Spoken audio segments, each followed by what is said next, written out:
Ready, begin. I pledge allegiance to the flag of the United States of America and to the republic for which it stands, one nation, under God, indivisible, with liberty and justice for all. We had to put you thinking. Roll call, please. Councilmember Larson? Yes. Councilmember Ariano? Yes. Councilmember Nisrati? Yes. Councilmember Esquer? Yes. Mayor Bublak? Yes, we're all here. Declaration of conflicts. Hearing and seeing none, move on to disclosure of ex parte communications pertaining to item 8A. I was in a meeting with interim city manager, Mr. Cook, and myself with the appellant, Mr. Bridegroom, so I just wanted you to know that we talked about his circumstances, and no dialogue of my vote was passed on that. Does anyone else have anything in regard to that? Okay.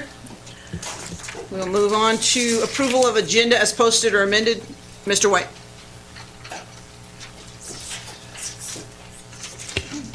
Mayor and Council, at the request of staff, we would ask that item 6C be removed from the consent agenda. Do we need a motion? You do. Yep. So moved. We have a motion? And a second. Clerk, call the roll.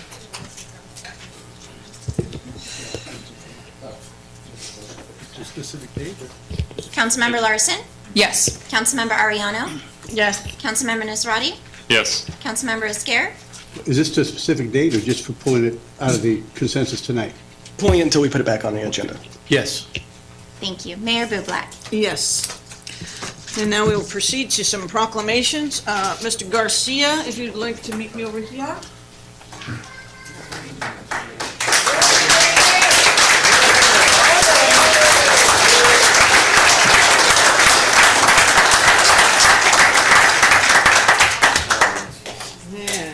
You get this every week. Yeah. Right? This is the fun one. So if anyone doesn't know, and it's impossible not to know if you're in Turlock, this is Ray Garcia, who works in Parks, Recreation, and Public Facilities Supervisor and Public Facilities Department. Ray has been employed by the city of Turlock for over 40 years. He started as a part-timer, has been full-time for over 35 years. Ray has worked in quite a few different areas in his career with the city.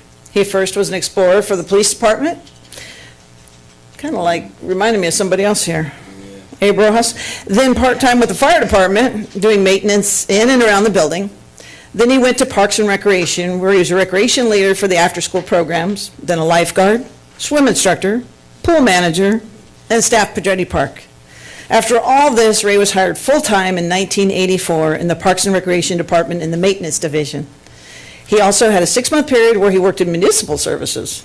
Additionally, Ray has been a reserve firefighter for almost 15 years. Ray is currently the Parks, Recreation, and Public Facilities Supervisor. He oversees 37 full-time employees and 40 part-time employees. He supervises the maintenance of the streets, parks, city-owned facilities, assessment districts, storm basins, landscape and water treatment, quality treatment, and 2 sports complexes, Pedretti Park and the Turlock Regional Sports Complex. And on occasion, he babysits me when I try and do some filling of potholes. Personal hobbies. Ray received an associate's degree from MJC in forestry. He has been married to his wife, Christy, for 33 years. They have 1 daughter, Sierra, and 2 sons, Keaton and Branson. Ray enjoys all things outdoors, from hunting, fishing, boating, camping, and riding quads. He also enjoys classic cars, such as his own 1976 Corvette and his 1956 Chevy Bel Air.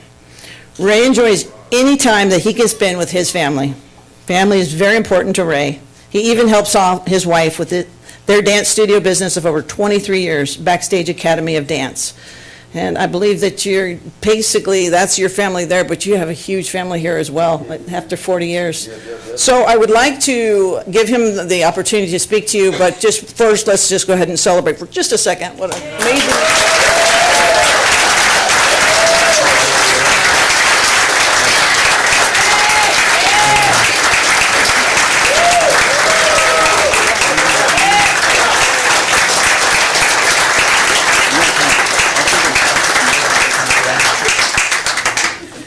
let me get this order here. Exactly. No, I just want to thank everybody for giving me the opportunity to work here for so long. Just want to say that there's probably a whole lot more of full-time and part-time employees that deserve this more than me. Every day they come to work and do, all the jobs that need to be done with the city of Turlock. And truly, working here for 37 years, we've had, it's like a family, like you said. I've known a lot of people, lifetime memories and friends, from retirees to new people that come into your life while you're working. See them come and go, and it's just an awesome place to work. And honestly, I don't really do a lot of the work. All those guys over there, if you guys could just stand out real quick, please, so you guys can get recognized. We got Mike Murphy, Scott Hackstrom, Jose Garcia, Art Padilla, Dan Lewis, Clifford Butts. Yeah, they're my team. And then also, you got a lot of staff that helps you out, making sure that you get your POs in and all that good stuff. So I gotta really say, Carla McLaughlin, she keeps me in check, because she's the one that makes sure everything gets done, or else we're in big trouble. No, just I'd like to say thanks to everybody that appreciate all the help that I get throughout the city. And You want to announce you who's here guys. from your family? Oh yeah, my family's here. My wife Christy, Abe, Rojas Bartholomew, my daughter Sierra, my son, what's your name? Branson, and then Britt is here, and Sharon Rojas is right behind, and my mother Clara Garcia, and who else? I think that's it. Christian and Juan Vargas, my niece Christian, and the baby, Melissa. So yeah, so thank you for coming. All right, one more round of applause. Thank you. I don't know if anybody's done this, but can I get a picture with Oh, heck yeah. my workers with me, so All right. right in front of the council? All the workers that work with him, come on up here, they want to get a picture. Let's do it. Come on, guys. You stood up once, stand up again. You want these guys in there? Yeah. You guys? You guys good? That'd be cool. You got all dressed up for it. Yeah, we just move out of the way so we're. Yeah, that way we don't stay on top of our. I will take the picture. Happy to do it.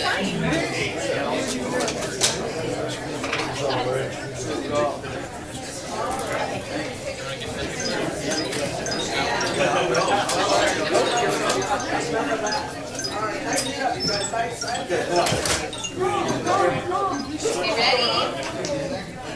Wait, is Mike coming around? Hang on. He's coming. Alright. 1, 2, 3. We do it one more. 1, 2, 3. Thank you guys.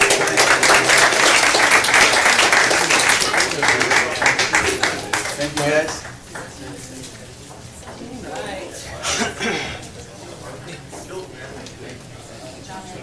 All right, so y'all have noticed that we're wearing blue t-shirts today for Go Green. So we have a proclamation, and I would like someone to come up here and be with me so I don't feel all by myself. I think it was Danae's going to be coming up. Yeah. Let's do that.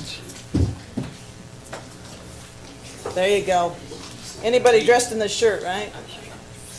So I will read this proclamation for you, and then we will go to, you can do a presentation and explain the great things that are going on here. So in honor of Go Green Week, which is March 9th through the 13th, whereas the Turlock City Council is committed to partnering with our schools to provide educational enrichment opportunities for Turlock's children, and whereas Go Green Week provides an opportunity for students, educators, government, industry, environmental organizations, and residents to work together for a prosperous and sustainable Turlock. Whereas Go Green Week will help produce the next generation of engaged citizens committed to preserving natural resources and enhancing the quality of life in Turlock. Now, therefore, I, Amy Bublak, by virtue of the authority vested in me as mayor of Turlock, and on behalf of the entire city council and our citizens, do hereby proclaim March 9th through the 13th as Go Green Week. Thank you. You have a presentation here? Yes. Danae's going to tell you what's going on. Okay, thank you. That's for you. Thank you, Mayor. And before I get started, I just wanted to invite in one special guest to join us. All day. It's the water drop. That's a two. So this is one of our mascots, Water Woman.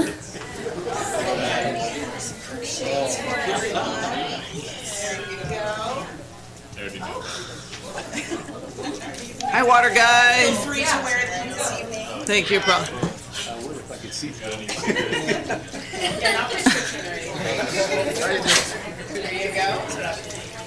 All right. Stand by.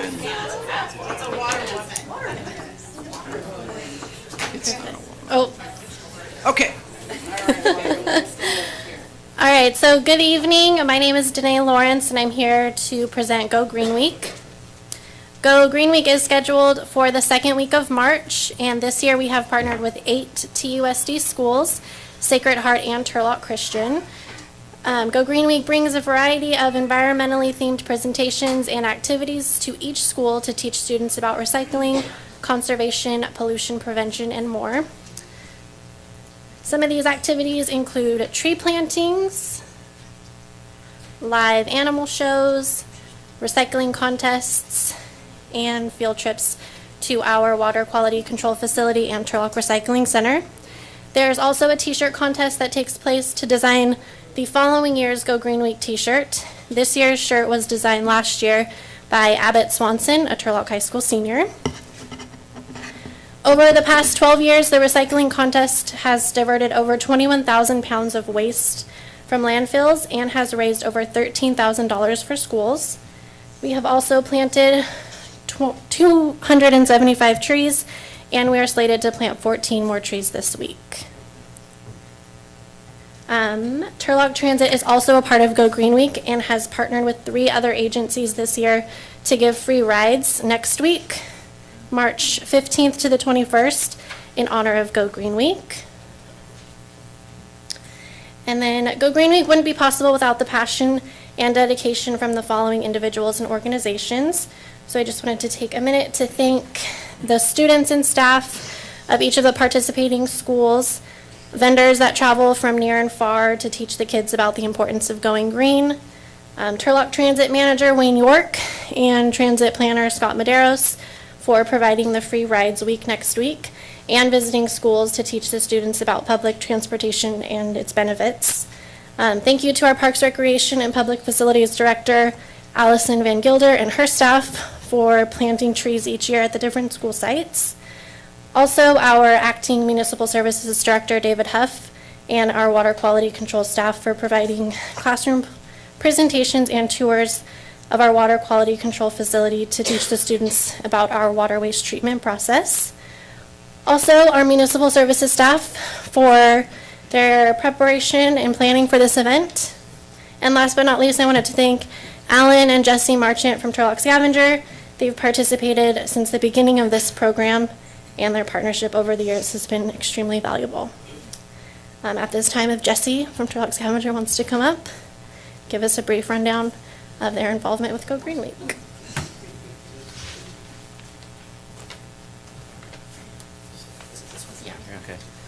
No, I just want it on the record. I want those sunglasses.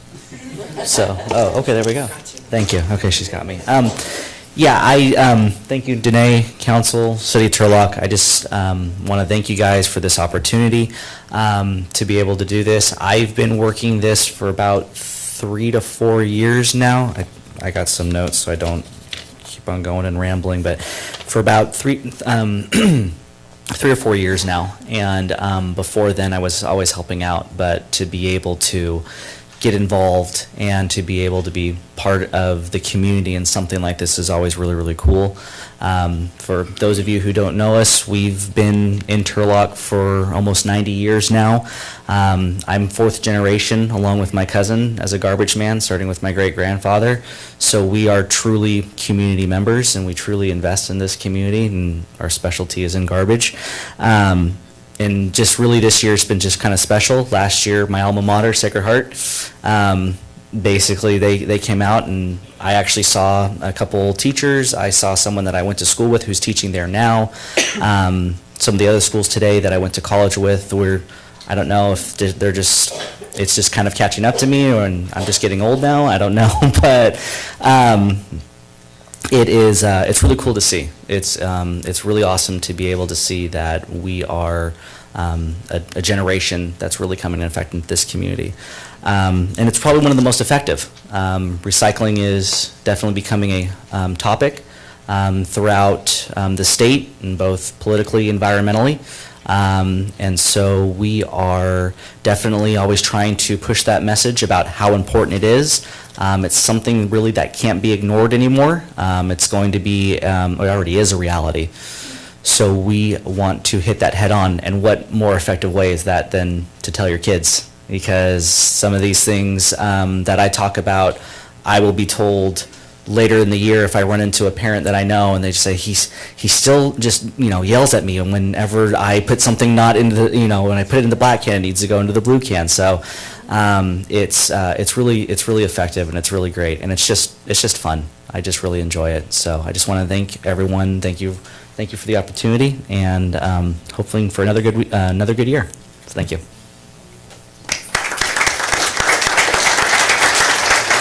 Thank you, Jesse, and again, thank you to everyone who participates to make this program such a success year after year. Thank you. Thank you, Water Woman. Do you turn it off? Okay.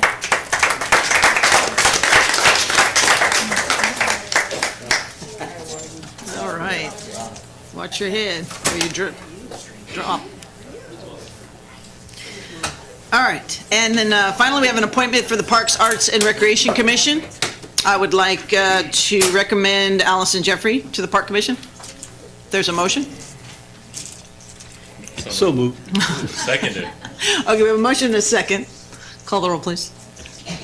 Appointing Allison Jeffrey to fill a vacancy on the Parks, Arts, and Recreation Commission for a term set to expire on December 31st, 2022. Councilmember Larson? Yes. Councilmember Ariano? Yes. Councilmember Nazrati? Yes. Councilmember Iscar? Yes. Mayor Bublak? Yes.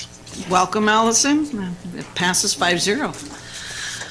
Public participation. This will be a 3-minute opportunity to make comments about things that are not already on the agenda. I do have some blue cards here, and I will start with Vito Chiesa.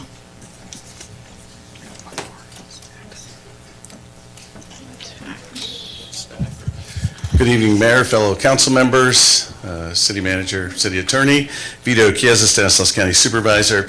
First, want to congratulate Ray Garcia, what a fine employee, but you can tell when he gives credit to all the employees, it's just, he's a class act. That's why they like working for him. So congratulations. I just wanted to let everyone know today, Councilmember Nazrati and myself went out with the county's outreach and engagement team, and it's made up of Stanislaus County Community Service Agency, Behavioral Health and Recovery Services, Turning Point Homeless Court Program, DRAIL, which is the Disability Resource Agency and Independent Living, the Center for Human Services, Golden Valley Health Centers, Telecare, and San Joaquin Veterans, which is West Care Foundation, and your very own Turlock Fire Department. And we went to, the council member and myself went to 3 of the encampments. They ended up going to 4, engaging 27 total people. 12 people rendered some services. Some services were rendered to them. There's 2 follow-ups. We went to an encampment on Soderquist along the railroad. It's a big encampment, but there's not a lot of people there. The encampment on Golden State, which is kind of behind the Home Depot along the railroad right-of-way. The 1st and D Street between, by the Gospel Mission, right along that area. And then they went to Central Park. But it's a pretty amazing thing. There were about a dozen people that went out with us that are trying. Again, these people have to voluntarily agree to some sort of services, but the homeless court, there's an opportunity for them to mitigate some of their issues, whether they have possession charges or something to get them into services, right? That's the goal in the end. I think all of them were offered some space inside one of the shelters. They all declined. We see a lot of that, but some people do take it. But it is obviously when I talk to you guys, it is a tough problem issue, and you're wrangling with it. Every city in California is dealing with that issue. But it was, again, every Tuesday they're coming down here now. This was the 3rd Tuesday. I think you're getting the reports. Is everyone getting the reports? And so I would invite anyone to go, and I'm sure that the council member will have some comments on what he saw today. But again, it was an eye-opening experience, to say the least, for sure. So that's it. Thank you. Thank you. Ms. Bartlett. A new form of escape room. You're going to just close it down, nobody can get out. Exactly. Good evening, Diane Bartlett, supervising librarian for the Turlock Public Library for 4 more days, I don't know.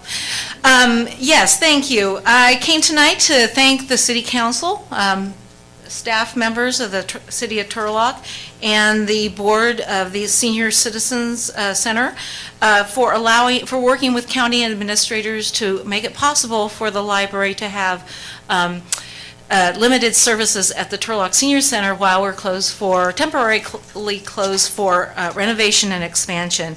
So for those of you who haven't heard, or as a reminder for those of you who have, the Turlock Library will be closing for renovation and expansion for 9 to 12 months. During that time, the book drops located on Minaret and in the parking lot will remain open and available for returns. The pop-up library will be available for customers to place and pick up holds at the Turlock Senior Center on Cahill during Monday, Tuesday, Wednesdays, and Fridays from 3 to 6, and Thursdays from 10 to 2.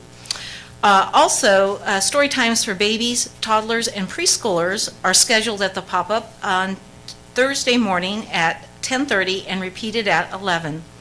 You can also visit any of the other 12 libraries in the county. The closest are Denair and Keys. Finally, I just wanted to thank all the members of the community who, for the past few weeks, have been expressing not only their love for the library, but their concern for the staff. We appreciate you guys, and thank you so much. Thanks for all your help. Appreciate it. Thank you. John Bellin, and I slaughtered that. John, I said John very well. Oh, there you go. That's good. Well, Thank you, members, for serving, and you got a tough job, and do appreciate that. My reason tonight is to speak on, there's a Senate Bill 399. It has to do with housing on churches' property, and it's intended to let churches go through that want to build houses and everything else like that on their properties if they can do it, but again, it's a state mandated thing and everything else like that because of course, we don't have enough housing, right? And to me, it's a good thing, but again, it's going to be state mandated and everything, and that you have to abide by all the rules and everything else like that, and again, top down. About no worries about parking, you can park anywhere and all that type of thing. So just look into it if you think it's good and everything. But the main point I always want to bring to people is that, you know, this Central Valley, whole Central Valley, they're complaining about not having enough housing, and it's mainly because of all the people that they've let in, all the big high-tech companies. They bought up real estate. You know, they're buying up commercial real estate, they're buying up, and their employees are buying up housing and everything else, and they don't have enough housing. They just bring in the companies and they don't have enough housing, raises the prices, so people have no other place to go except the Central Valley. Hundreds of thousands of people every day have to drive over from Los Banas or Turlock or Modesto, Stockton, Sacramento, Yuba City, and all the other communities, and they're the ones who have driven up the prices. Prices in Turlock, everywhere in the Central Valley have gone up, so the people that were living here before, you know, their rents are going up, but, you know, never close to what it can be. So it's just the ultimate of chutzpah that, you know, they're complaining about we're not providing enough housing, that we need to provide more housing while they're the cause of it. And there's no other reason for it. It's just this downslide for the last umpteen decades that have made millionaires of many of my friends who live in the Bay Area and everything else like that, which is great. If we're a homeowner, I'm a homeowner, I make money and everything else, but that's not doing us any good. And one final thing, I know there's a lot of decisions and things that hopefully you'll never have to make about the coronavirus, but Godspeed and God bless if you do have to make them. Thank you. thank you. Tim Red?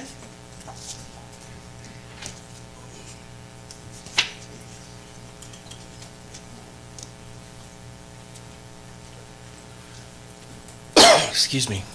Good evening, council. I'd just like to know if the council has taken into any account the financial feasibility of continuing with a contracted attorney firm versus going back to a hired full-time. And just some numbers here that I looked at just in the 10 minutes I was back there. According to our payment registers dating back to 9/27 of 19 up to 2/26 of 2020, the amount of $248,534.77 has been paid to Churchwell White. When we had a city attorney working here, when she started, she was making $180,000. Now, nothing against Mr. White if he wants to move to Turlock, but usually people that live here, work here, are going to spend their dollars here. Mr. White's law firm is in Sacramento. I like Sacramento, but I would rather have our dollars here. So I'm just asking whether or not the council has taken into, given the fact that we are in a financial bind and we've asked all the departments to cut fat and down to the bone, why are we continuing to pay almost $250,000 for attorney services when we can have a full-time person doing it for cheaper? That's all. Bill Treeweather?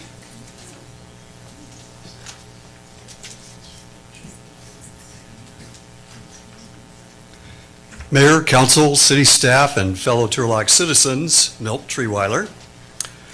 Mayor and council, actions mean nothing unless you make well-thought-out decisions with an open mind. We are now exploring money-generating options for our city. With the suggested 1% sales tax, you would get a lot of money. But you know what? This would not be just. This would be unfair burden on those with more money in our city.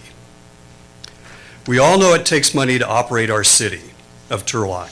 It's totally unrealistic to keep asking our city police department, our city fire department, and our city parks and recs to cut personnel and do more work with less people. Also, there are all kinds of deferred maintenance issues around the city, plus street pothole issues everywhere. A 1/2% sales tax is the right amount, and this is the right time for it. When you have a problem that's not being solved, I believe it's wise to change what you're doing.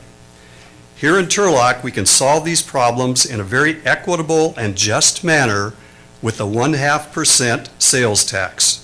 This would provide our city with about $7 million per year. This would not be a burden on those with more money, who would still be able to buy things that are not necessities of life. This would provide our city with enough money to take it through the next 10 years or more. And the thousands of people who come to our city to shop from other areas can contribute to the welfare of our city. At the same time, our citizens with less money can afford to live in our homes and rentals and live in dignity. Mayor and council, I place my trust in you. Marie Robertson, it has auction item and it says and tax. Is this for tax now? Because that's what, anything else would be, okay. Thank you. You're welcome. Hi, my name's Marie Robertson. I live here in Turlock. As you know, 6 taxes on the ballot went down in flames, right? And the biggest school tax ever went down. 3 taxes in LA went down for schools. Enough with the taxes. We're taxed to death already. We don't need any more. We need to figure out other ways to save and figure this out. Okay? I'm opposed against it, and if you decide to do this, I guarantee there's enough of us that'll work against it. Is there anyone else who didn't fill out a public participation card that would like to speak on an item that is not going to come up in the future on this agenda, please? Hi. Hi, everyone. Good to see you all. I'm Jolinda Grazia. I'm the director of Westside Ministries, and this is my friend. Ignacio Quinones. Thank you. And that's my grandson over there. And he has been going on and on about this topic, and so I'm going to read the speech that he's too embarrassed to read. My name is Xavier Mason, and I want to talk about the roads on Columbia Street in the west side. The roads are cracked and broken because the city of Turlock is not taking care of them. If they can't do it, who will? Me and my friends? When West Main, but he wants to, that's the whole thing. Now that you know that the mayor, Chunky, goes out and fills potholes, you're in like Flint. This is going to be perfect. When West Main was beginning to get fixed, I was mad. He's mad, not me. I had went outside and yelled, "The city of Turlock should notice these roads and fix them. Thank you." He wrote a different speech that included, "My friends and I would like to go fill the potholes." So I'm availing you all that you have free labor right there. And Nacho will help too, right? Nice. And I even will. Thank Sweet. you. Thank you. I do have something I want to say later. Is that Okay. possible? Or did Absolutely. I get a minute and 44? Is it on an agenda item? Yes, that- it is. For later? Okay, then you'll be able to come back to that. Yes. Okay, anyone else? Yes.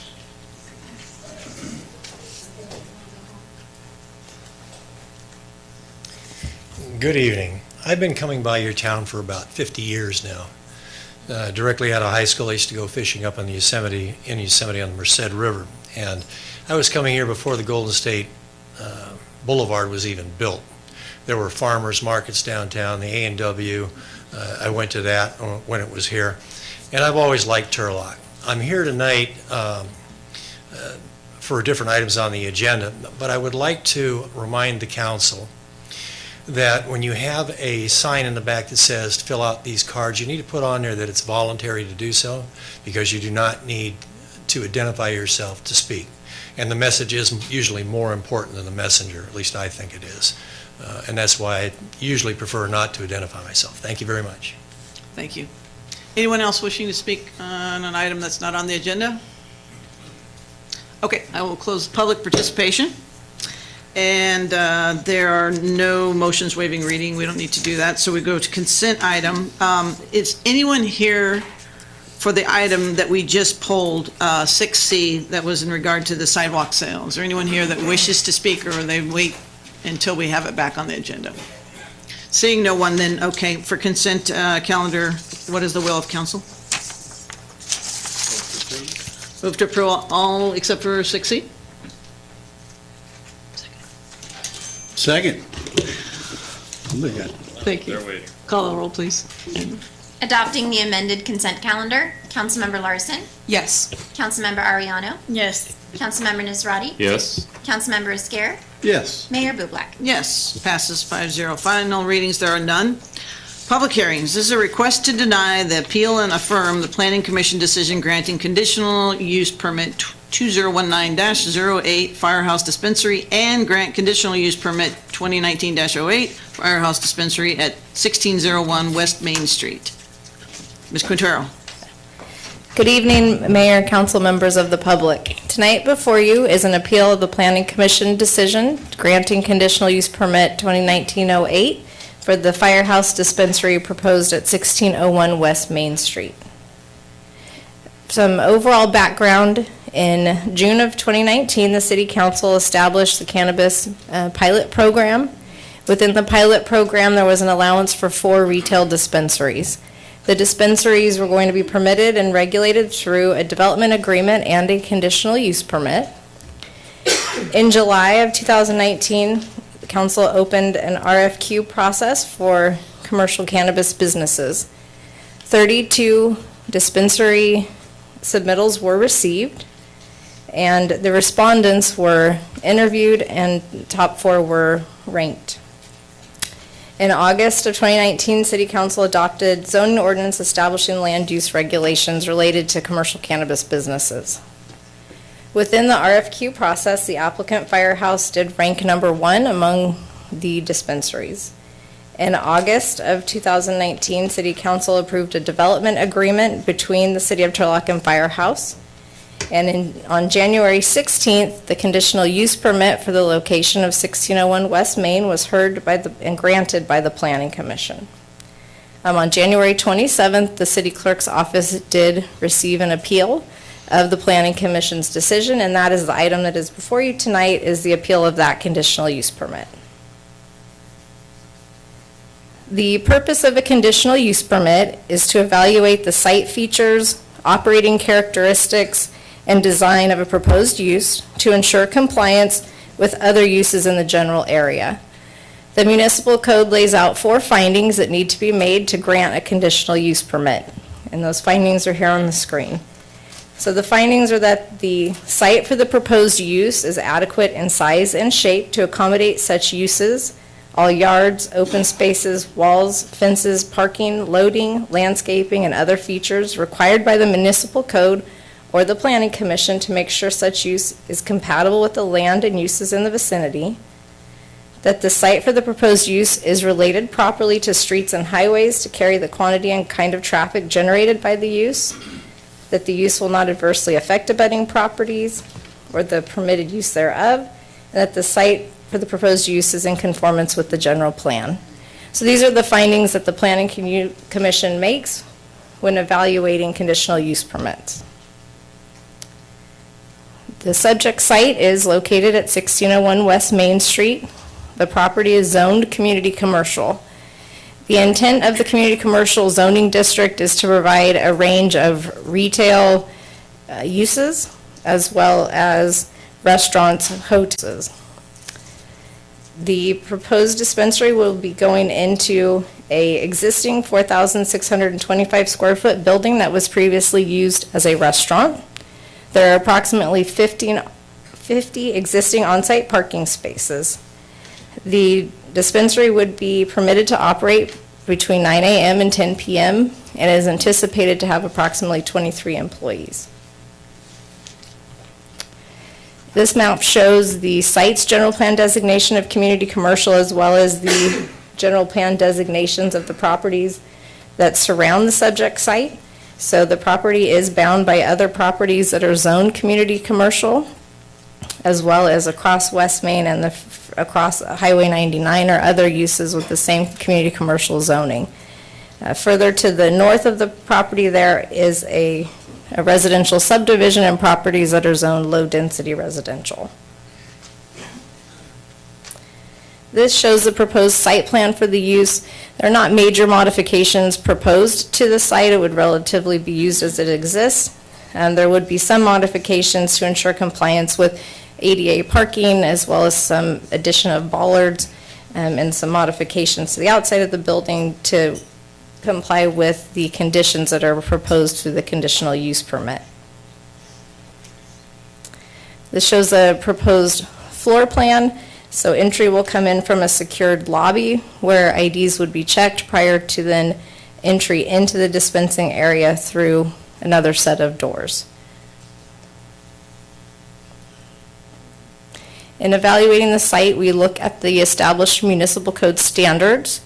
Our parking requirements would require the site to provide 18 parking spaces for retail use.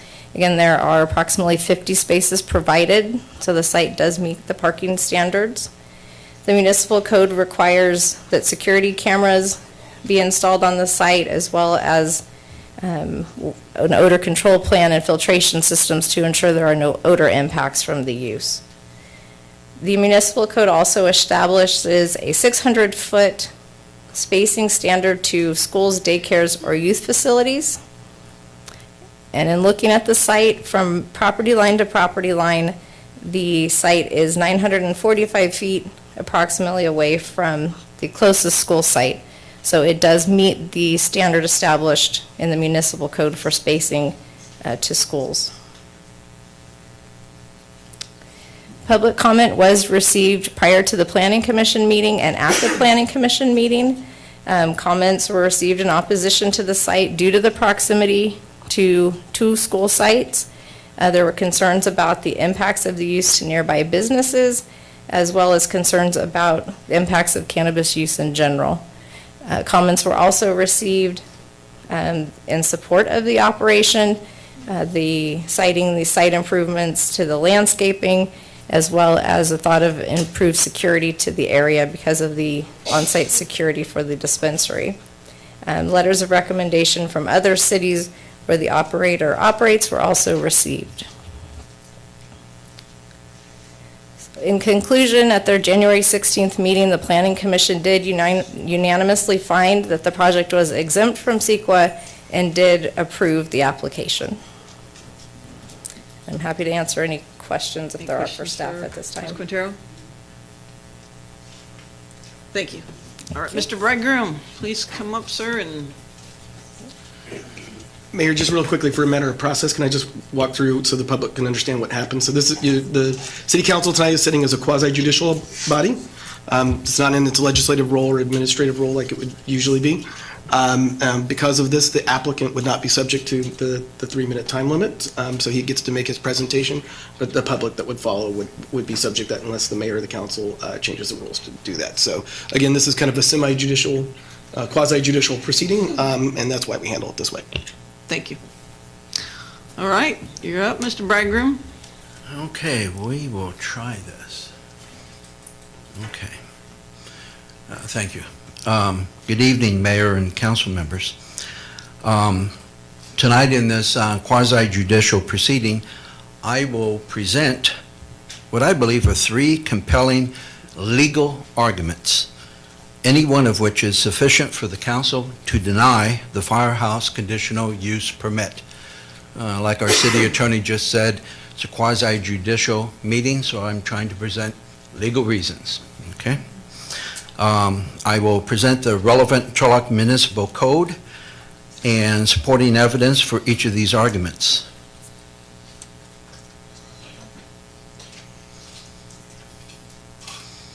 I'll try the other one. Okay. We'll get this down right. Okay. The first argument of which is that the cannabis pilot program established a minimum distance from schools for any cannabis business and requires that its potential impact on nearby uses in the local neighborhood shall be evaluated on a case-by-case basis. Please note the legal directive that you have there, the words shall be. The evaluation criteria to be used was clearly stated multiple times by our city attorney, who, I quote, "We're going to let each business be evaluated on its location and its ability to secure the support of neighbors. It became our determination as a staff that it made more sense to let each kind of project stand on its own, whether or not it can win over its neighbors and the folks in the community. Prove that you can get the community support for your location. That was the thought process. You either have community support or you don't. The criteria for the evaluation is very clear. The applicant must win the support of the local community for the proposed dispensary location. In this case, I would say that they failed to do that. The Days Inn and Comfort Suites hotels on the budding properties and nearby business Evergreen Packing opposed the location. 17 local residents either sent letters or came to 3 different council and commission hearings stating their opposition to the location. Turlock Unified School District came, as you know, and spoke in opposition, and also the Osborne Crossing Guards that see where the kids walk every day, they also oppose the location. So, where am I going here? Sorry about that. The proposed dispensary location clearly failed to win the local community support. Thus, according to Turlock Municipal Code 5-21-103E and the criteria supplied by our city attorney, the CUP must be denied. The second argument is that Turlock Municipal Code, a portion of the conditional use permit section of Turlock Municipal Code, requires that the dispensary will not adversely affect the budding and in the vicinity property uses. Next door to the proposed dispensary are 2 hotels. Oh, sorry about that.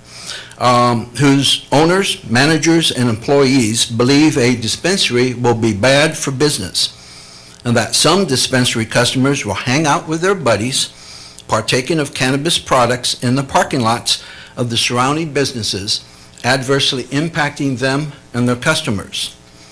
These concerns are validated, I repeat, validated, by the experience of the Days Inn Hotel in Modesto, which is located right next to a dispensary.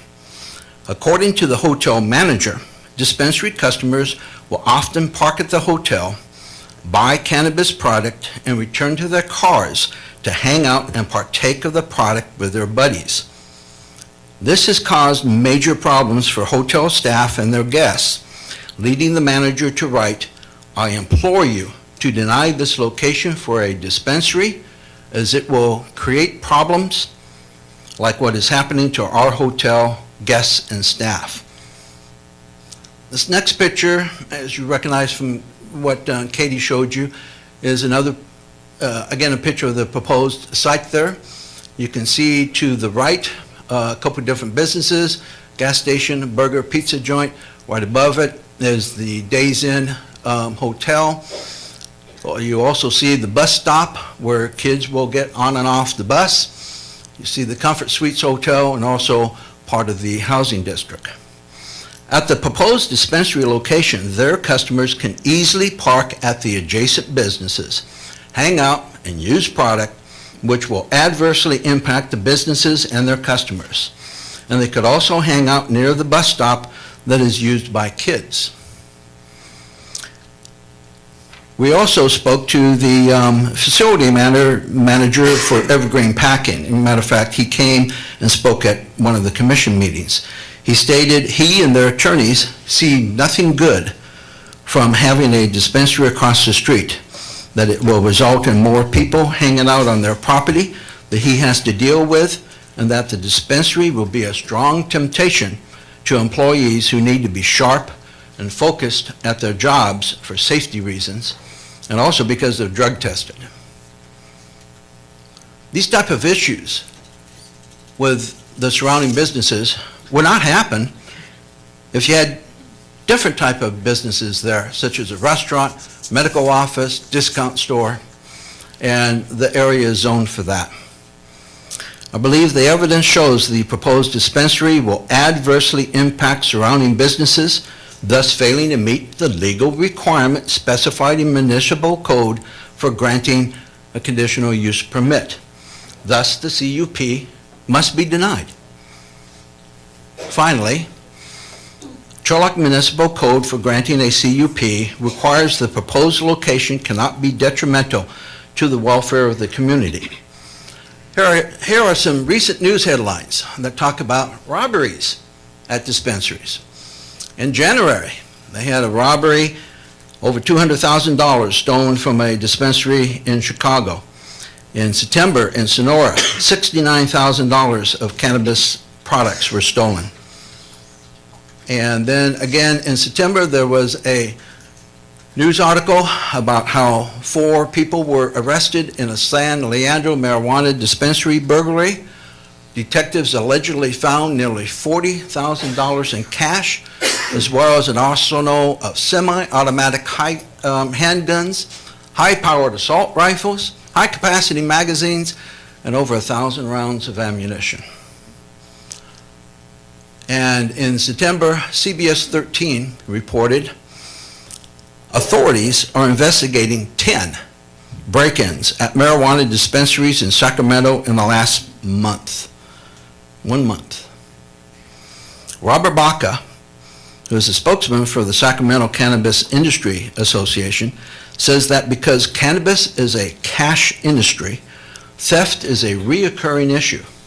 It's been a problem historically for the industry, he says. Paul Clemens, who handles compliance for 9 stores, said, if that risk and reward is great enough for them, then why not?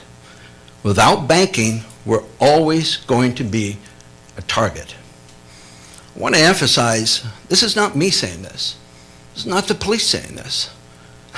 This is like a vice president of one of the cannabis companies saying this, and an industry spokesman saying that since they're a cash-only business, theft is a historical and reoccurring problem, and that dispensaries are always going to be a target for theft. I didn't include in the print, but in the article, it did say in one case, someone rammed a car into a dispensary to be able to gain access to it. The proposed firehouse dispensary, in my opinion, will be a very tempting target with a minimum of $500,000 in cash sales per month, large amounts of valuable product in a store located right next to a Highway 99 on-ramp, providing a very quick getaway for thieves. Compared to other businesses this location is zoned for, a dispensary will likely have a higher risk of burglary and violent crime, and thus be detrimental to the welfare of the community. I'd also say that it fails the police standard for school safety that our chief talked about. I want you to note that in other states, they use 1,000 feet as the minimum distance from schools for dispensaries. Chief Amafar stated 600 feet is insufficient. Working with Alcohol Beverage Control, I believe that's what ABC stands for, we use 1,000 feet, and it's a standard that's been established for schools to ensure children are not exposed to those areas and do not have to walk by those areas. I'm using a distance that is proven to work in this city. So 1,000 feet is reasonable as far as I'm concerned. So given the chief's 15 years of experience of what works in Turlock, robberies of area dispensaries, the vulnerability of a dispensary at the proposed location. And note, I'm only appealing this specific location. And that theft is a recurring issue for dispensaries, which are always going to be a target. It is clear the proposed dispensary location does not meet the Turlock Municipal Code requirement to not be detrimental to the public welfare of the community, and thus the CUP must be denied. Well, finally, I just want to give a quick reminder. This is a quasi-judicial proceeding. So, like a judge, you're required to put aside your personal feelings and related concerns and make a decision based solely upon what Turlock Municipal Code requires and the evidence presented. So in conclusion, 3 strong legal arguments based upon Turlock Municipal Code with supporting evidence has been presented. Any one of these is enough for the firehouse conditional use permit to be denied. Thank you for your time and consideration. Hey, I made it through. Nicely done, Mr. Bridegroom. 3 minutes, right? No, it wasn't 3 minutes. You did well. So, would there a spokesperson from Firehouse like to come up and make a statement?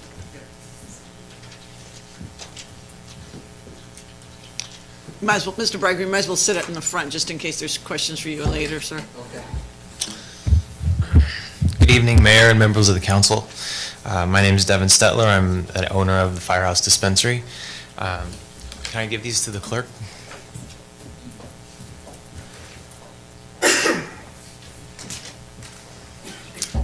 Can we give one to Mr. Bridegroom? Thank you. You can give mine. Yeah, I'd like to go through the same presentation that I did at the Planning Commission. If, Katie, do you have the PowerPoint on the computer still? No? I can look to see if we have it on a previous meeting, but If I email it, would that be simple? unfortunately, no, because we Okay. don't have email access here. Okay. Katie, do you remember the meeting date? It was in January 16th?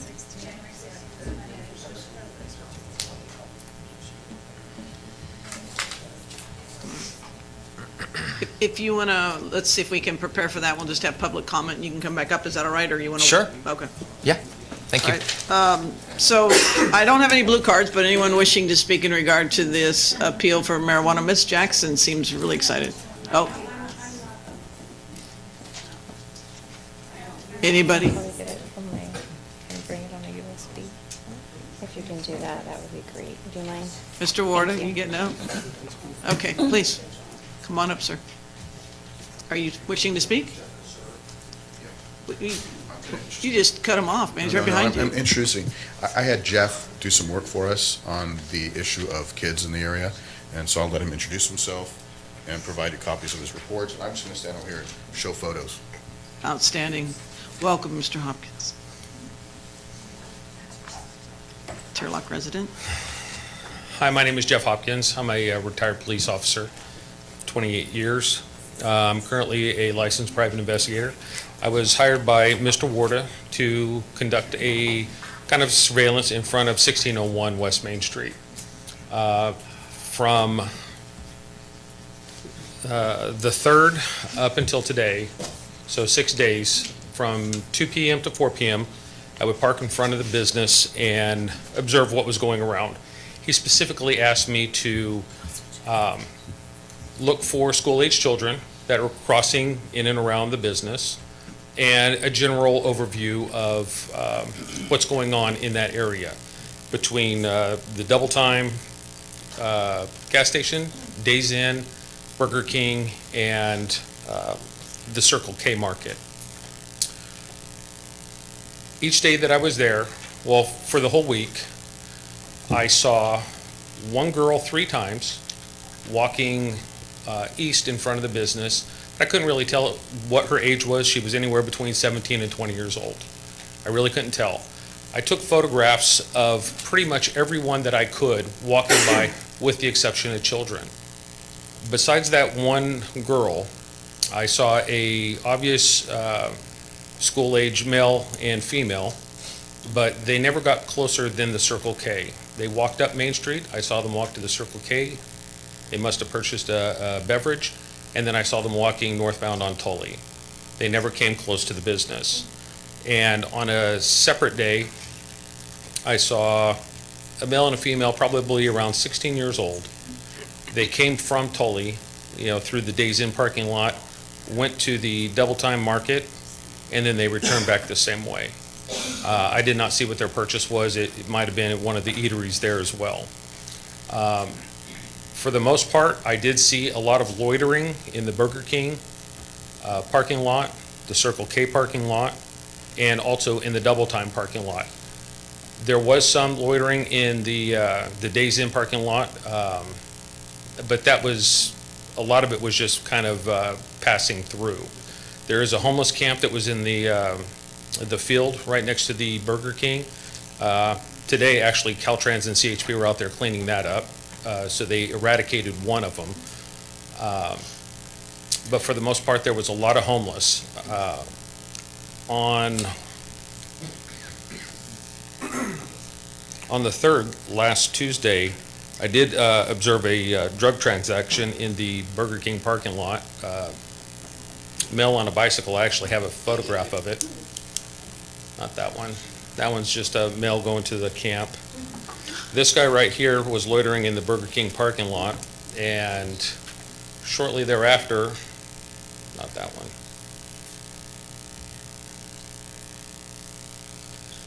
This truck pulled into the parking lot, pulled towards the back. The guy on the bicycle rode up to the driver's door. They were there for about a minute, and then the truck drove off.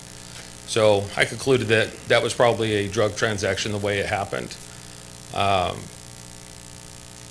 did complete, these are my surveillance reports. If anyone is interested, I made 5 copies. So if anyone is interested. You can get mine to Mr. Bridegroom as well if you'd like. I did take several photographs, but I only gave Mr. Ward just kind of a sample of what I saw there. Besides the homeless and, people kind of loitering in the area, there was citizens walking back and forth and riding bicycles back and forth numerous times. Questions for Mr. Hopkins? Thank you. Mr. Warder? We're still working off of Fireside, if there was, Firehouse, sorry. Issue of the students, because I have photos as well. Yeah. You want me to do that now? We'll bring it back and just let's finish with Firehouse. Sorry. Is it going to be, we're not going to be able to connect? We're good. We're good. Brought it up. Thank you so Okay. much.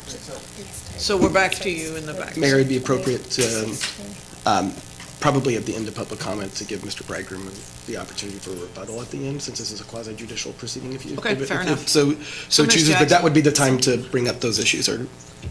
At the end, the questions that so Mr. Bridegroom can ask.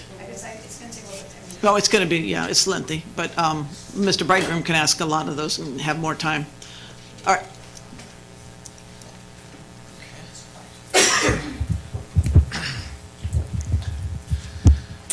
Awesome. Thanks for working it out. Good evening, Mayor and members of the council. And once again, I'll just run exactly through what I presented to the Planning Commission first, and then I'm happy to answer any questions that may follow. Thank you for this opportunity and your consideration. I'm Devin Stetler. I'm an active owner of Firehouse Dispensary and 5 other dispensaries in the Central Valley. Let me start by saying I'm so grateful for the time and the consideration that the council and the Planning Commission have spent protecting our communities and our children here. Thank you. I've been through this process nearly a dozen times now, and we've seen there's always concern right before these dispensaries are about to open. It's a natural part of this process. Is it this one? Awesome. We were the first to open in the city of Ceres, Riverbank, Modesto, and recently Merced. And each of these cities felt the same doubts and concerns that we're hearing here in Turlock. We've learned from experience that locating these businesses in industrial zones causes concerns. There's less security, less parking and lighting, and the existing businesses don't want retail traffic through there. And the entire cannabis program suffers because there'd be far less income to the city from the tax revenue. There are 24 dispensaries throughout the county on major retail boulevards. The majority started in industrial areas and moved to retail corridors like McHenry Avenue in Modesto, Patterson Road at Oakdale Road in Riverbank, and Golden State and Monte Vista here in Turlock. Being located in a retail zone is mutually beneficial. There's synergy with surrounding businesses who immediately benefit from the increased security and retail traffic this business brings.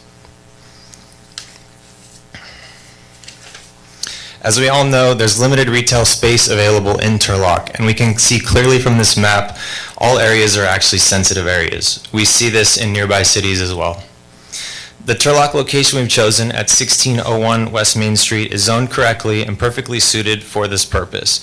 Council spent a tremendous amount of time on the setbacks and decided to follow the state guideline of 600 feet. This location exceeds those guidelines.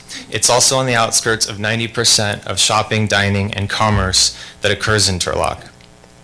For a quick comparison, Modesto has the largest facility in Northern California. It's 23,000 square feet, and it's 328 feet from a school and a daycare.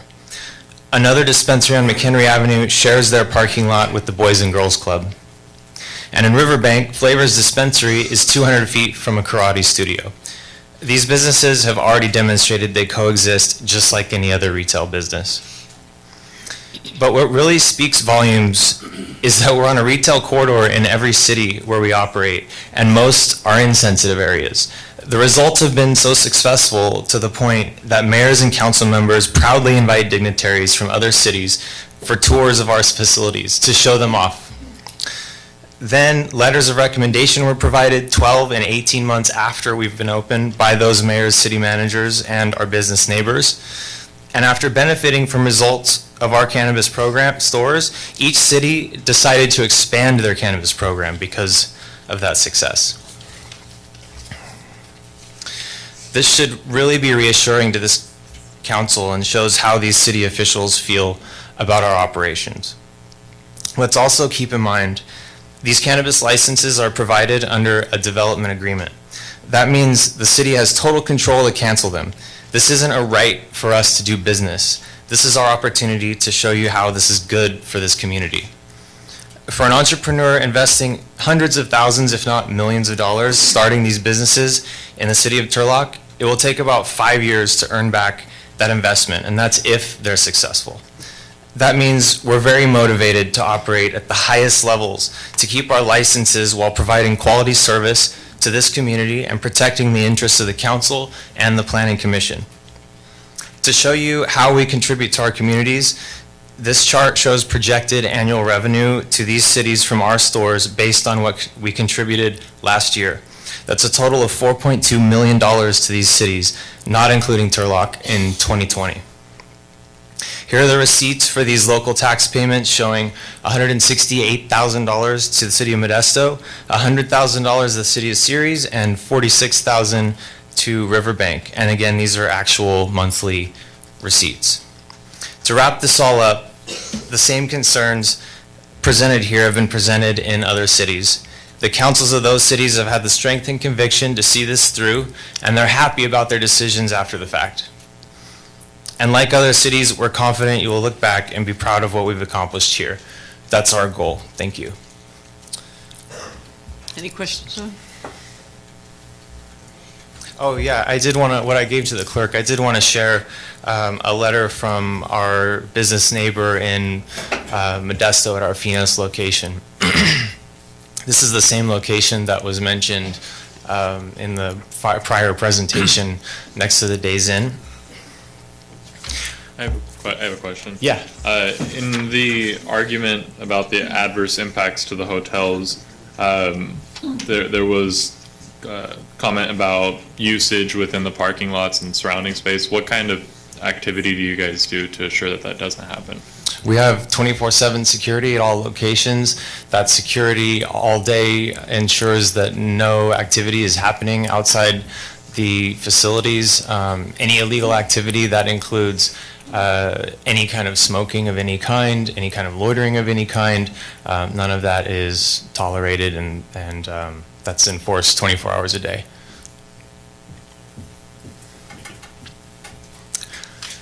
I just wanted to share this letter. Yeah, and then sure. That's out. Then we have the other question of the risk related to a cash business. What measures are put in place to ensure that the cash in the facility is not lending itself to anything?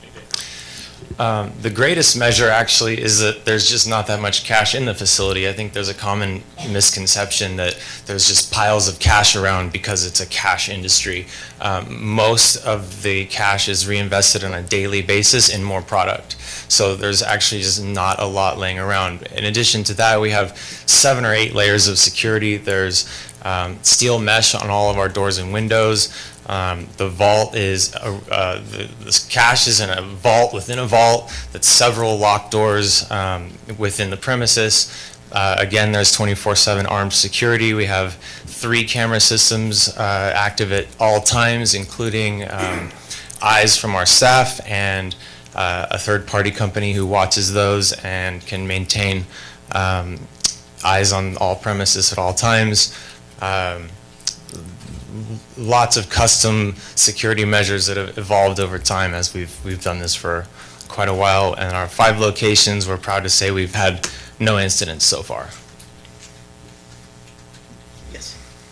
You mentioned the third-party security that's constantly watching. So when we think of security cameras, like in like a fast food joint or something, like there's a room probably in the back that has the cameras, but the staff is typically working with customers, cooking, things like that. How is that different with this dispensary when you have a third party overseeing the cameras? Sure. So not only are our own staff looking at these, as you mentioned, all day, there's the third party has 6 or 7 key points around the building so they can see 360 outside. They also have key points inside, including the retail floor.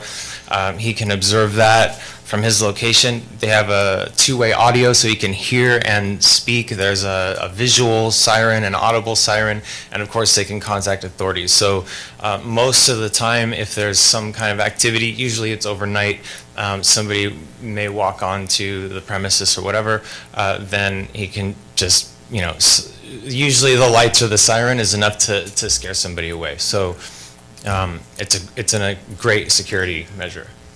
Yes.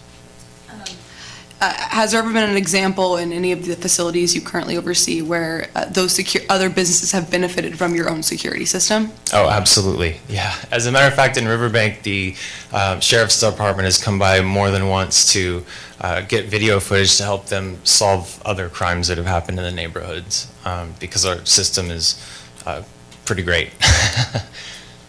Yeah. Yeah. Anybody else? Okay, last but not least, I just wanted to share this letter. This is from All Care. They're a senior care facility that we actually share the parking lot with for our Modesto location called Finos. When we first, I'll just put it in her words. To whom it may concern, when Finos first opened next door, All Care experienced traffic concerns, especially since our clients are seniors. We initially brought up our concern at one of the neighborhood police meetings for the local business community. Devin, an owner of Finos Dispensary, was there to receive our concern, and he immediately began working on a solution with us and other surrounding businesses. Within 6 weeks, the parking lot driveway was redesigned, adding 3 lanes for improved traffic flow, speed bumps, and several traffic signs. The traffic concerns we had brought up are now resolved. We have also noticed a significant decrease in homeless population disrupting our business operations. We feel we can reach out to Devin directly for any future concerns. The reason I want to share that is I'm quite active with all of our communities where our stores are, and when someone reaches out like this, I'm on the phone with them, I come meet them, we come up with a solution and implement it quickly. That's how I do business. Any other questions? Last minute questions from Mr. Stoner? Okay, thank you, sir. All right, thank you so much. Okay, is there anyone else in the public who wishes to speak in regard to this topic? Yes. Come on up, Ms. Padilla. You know, I'm hearing all this about this, and I understand what you guys are talking about, but that motel itself is the worst motel ever. You got prostitution, they get high there. You have more problems at that motel than you will this place that got security and people watching it, because you would have the cameras there watching them. And I know for a fact, I've seen everything that goes around those motels, and I pick people up, dropped them off that needed to be picked up for some reason, beaten up or something going on, or, you know what I mean? That's a bad motel. That's like Travel Lodge. It's the worst motel ever, and they got children there. But I'm not saying what you're doing, you're gonna do it, but that right there, the cameras and the security you have, you're gonna probably save more lives, the people that are at that motel and things that are going on, because it's really, really, really bad motel. It's very bad. Anyone else wishing to speak? Come forward, please.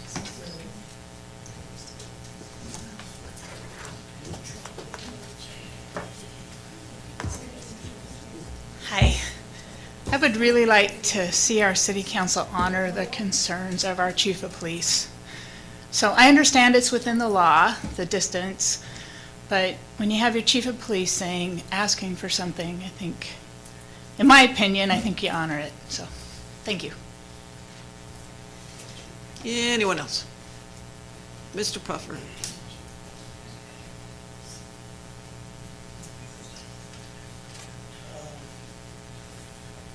Hi, Bob Puffer, Turlock. This is a judicial, there's 3 points that were spoken about. One was being a good neighbor. And on that, they were saying the use could be used for something else. Well, someone owns that building and is leasing it to this company. And if he could get a restaurant to move in there, of which 2 have already failed in that location, then maybe it's not such a good location for a restaurant, and maybe this is the best usage of that property. And certainly maybe the landlord should be allowed to be a voice on what he wants to put in there. Second one was talk about the robberies. If we're going to go, because a business is subject to robberies, then perhaps Citibank on Gear Road should be closed down, because they've had 4 robberies in the last 4 years.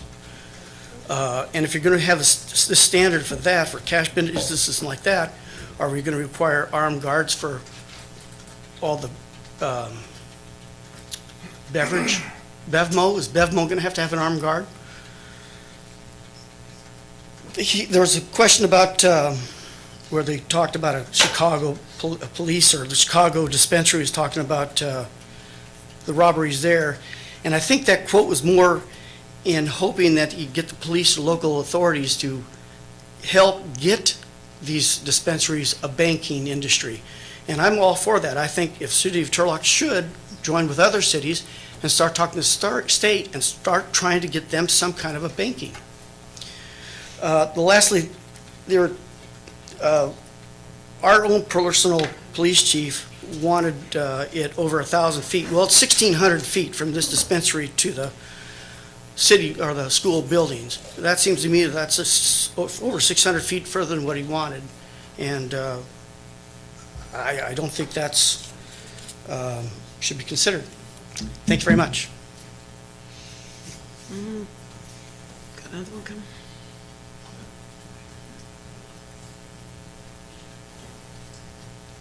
Mayor, council. As a local Turlock citizen and also a neighbor to the facility, the first house is approximately 315 feet from this business, which potentially could have small children. As the private investigator stated, there wasn't a lot of children traffic. Well, he should have turned around and faced his camera the other way. There's a school bus that drops off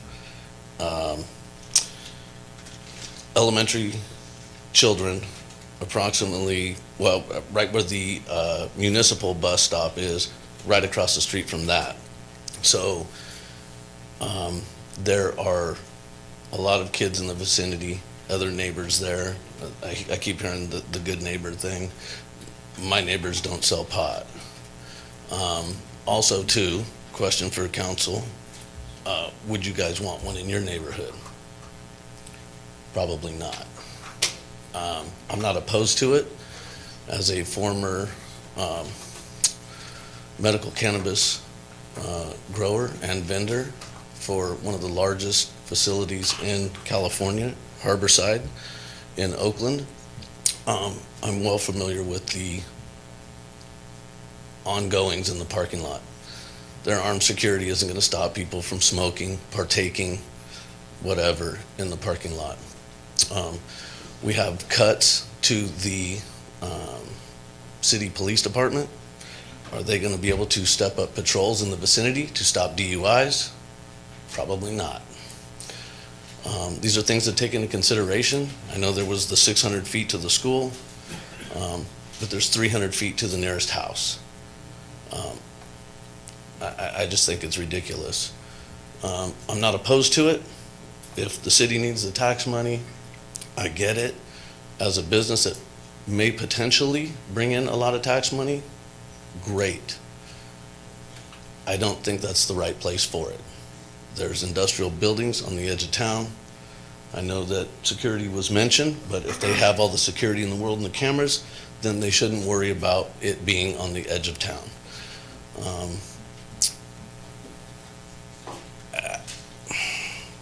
I don't even know where to, I could keep going. I think this is the wrong spot for it. Thank you. Thank you. Anyone else wishing to speak regarding this item? Mr. Bridegroom, if you'd like to come back up and start your, I'm sorry, yes, please. I didn't see. Travis Regallo, citizen of Turlock. I do just want to, since we're doing the appeal process, and probably put a little bit of weight on Gil, your shoulders, since it's going to be in your district. This is just another example of, since we're talking about the appeal, if the appeal succeeds today, then it's probably not an issue. We'll look for another successful spot for the pilot program. But if it does fail today, and the program continues on at this location, this is just another example of the west side that will have more potential issues that come with it. Yes, let's say that it does have benefits that come with it. There are going to be issues as well. And I just want to make the point now that when we're talking about bringing in tax revenues, that we need to make sure that the pros and cons outweigh each other, and that we benefit the west side should the appeal fail today, and take into consideration all of the issues that will come with it, and make sure that we keep that in the back of our minds, that Westside will be hailing the brunt of all the negative impacts, not just the positives. So keep that in mind when we're talking about the tax split after everything, if there is any, if we can make it to that point. So, thank you. Thank you. Mr. Bridegroom. Oh, wait. So, I'm confused. Okay. So, I'm Mary Jackson. I think it's interesting, Mayor and Council, that the eclectic group of people who are working together to move the location of the Firehouse Marijuana Dispensary off of Main, who would have thought Rod Bridegroom and I would become such swell friends? Last August, our police chief tried to dissuade you from lowering the minimum distance from 1,000 to 600 feet. That's just standard planning procedures. It keeps churches, parks, and schools safe. In August, at the 27th meeting, 7 Osborne parents spoke up after finding out that day. They spoke very eloquently, begging you to not put it there. It doesn't matter what safeguards you have put in place, and I've been to more dispensaries than I'll probably ever be in my life, but you cannot control criminal elements. And you can have it so secure, but they're still wanting to get that cash because the federal government will not allow them to put it in a bank. On October 8th, the TUSD Superintendent, David Travathon, laid out her personal concerns, because I ran to get here because we had a bond hearing before that same night, to not put a dispensary less than 1,000 feet from Osborne and the walking path from the new Roselawn campus. There are no kids behind the movie theater right now, but they're coming in fall of this year. We asked voters for $90 million to gate every school, to gate every perimeter, to make sure there's a single entry, so nothing like Sandy Hook that happened in 2014 at that elementary school could happen, where 26-year-olds were shot. Ironically, yesterday I was at Carol Fowler. We start school at 8:35, and we had a lockdown 20 minutes later, and I was with 20 kindergartners. They don't know me. I was scared to death. And you know what I thought? The first thing in my head is, I didn't kiss my children goodbye because I was trying to hurry this morning. Okay? And that's my mother giggling back there. But it's a scary feeling. Luckily, it was only 15 minutes. No one has spoken to Ed Ewing, the principal at Osborne. What is he going to do with 900 kids for 2 hours? We came and spoke, Brandy Gimperly, who was sick this evening, as well as other parents, one of our crossing guards. Okay? No one, I'm not anti-dispensary, but you're going to make me be with this situation. It was pointed out that I don't live on the west side. You're right. But for 6 years, I've gone to play dates. My children go to their friends' houses. I learned to swim at Columbia Pool. My kids learn to swim there. We go to the water structures at both parks on the west side. And so what you need to understand is, I wouldn't have enrolled my kids on Osborne if I didn't think it was safe. It's safer than Julene is, because Julene is next to Turlock High School. But the really important part is Mr. Rudd back there touched on a lightning rod. I am frustrated with this process. Mr. Bridegroom is very much more familiar with it, and I'm going to finish this really quickly. Your city attorney is an independent person, and not since Dick Burton, who is someone I really respect and honor. If you want to hire an attorney firm to bring a dispensary to town, do that. But how I see this, and where it's not going to stop here tonight, if it's voted forward, is you are balancing the city's budgets on the backs of the TUSD school kids. You cannot protect those kids. I can't, and our police chief can't. And that's my frustration. And this is one of the former Osborne students. Hello, my name is Aaron Villapudoa, and as she said, I was a former student of Osborne Elementary, and it's a safe school, as she safely put it, and I liked it there.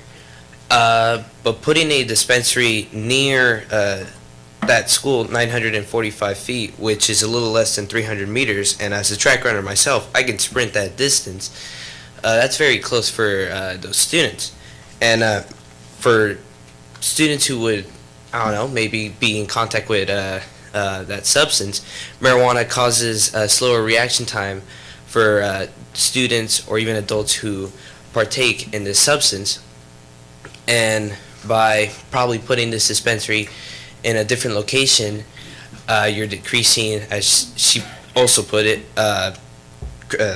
criminals and other stuff happening at that location. And by putting it in another location, you are safely ensuring the safety of people of this town. Thank you. Thank you. Mr. Bridegroom? Nope, Mr. Warden.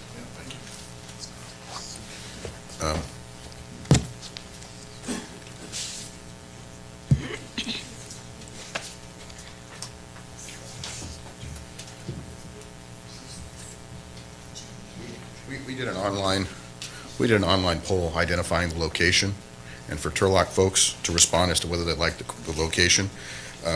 These are the actual printouts. Everybody responded with their cell numbers.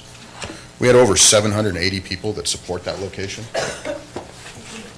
So I wanted to raise that issue with you, and these are available for people to look at. And this is an applicant that's met all the conditions of the CUP process without fail. Without fail. That's 95% of the people actually supported it. There was about 40 people that wrote in opposition to it. The issues that you have here that have been raised have been, to a great extent, general on cannabis. The only credible site-specific criticisms that you've received are from the two crossing guards that work at Osborne. And let's start with Osborne. Osborne has its entry and exit on Soderquist. That's, as you heard, well over 1,600 feet away from this location. So the kids are going in and out of that location. It's over 1,600 feet away, even though the edge of the playground, which is fenced and separated by the cemetery, is about 1,000 feet away. Nonetheless, it meets the requirements. Those crossing guards said they have kids that walk around there.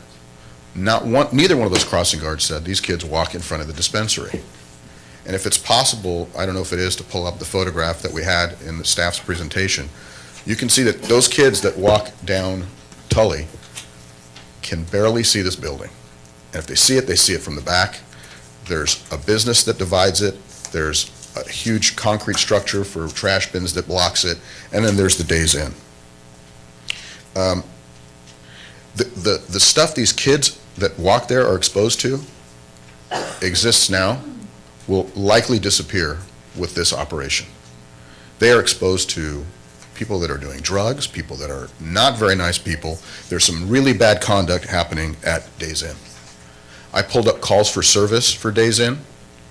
180 calls for service or extra patrols in 2018 and 170 in 2019.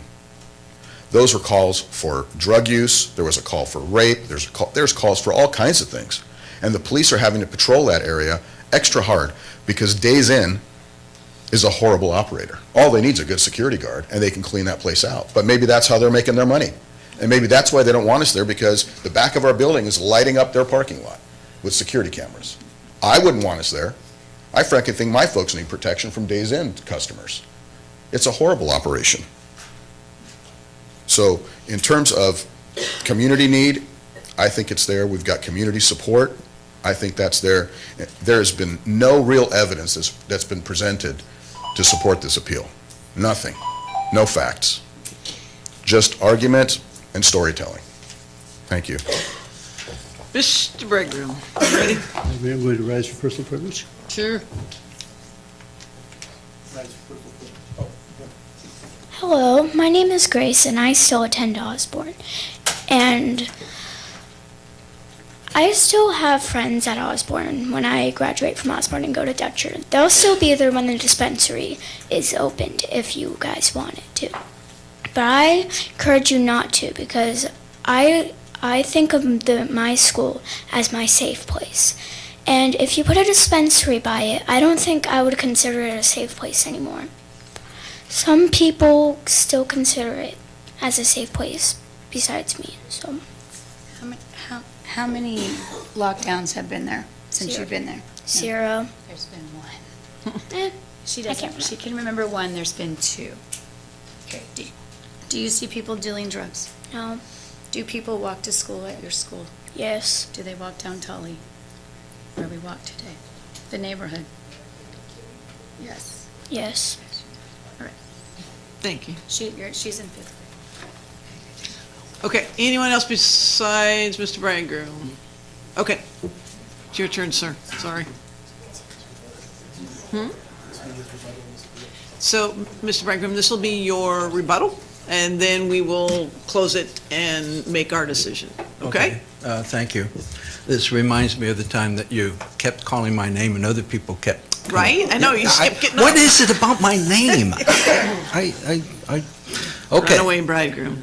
Yeah, okay, where do I start? Oh, yeah, no activity outside is tolerated 24/7 a day.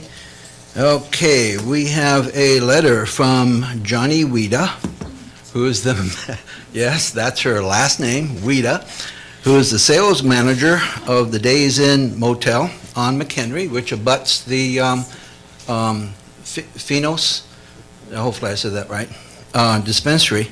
I'm not going to read the whole thing, it was included in the package.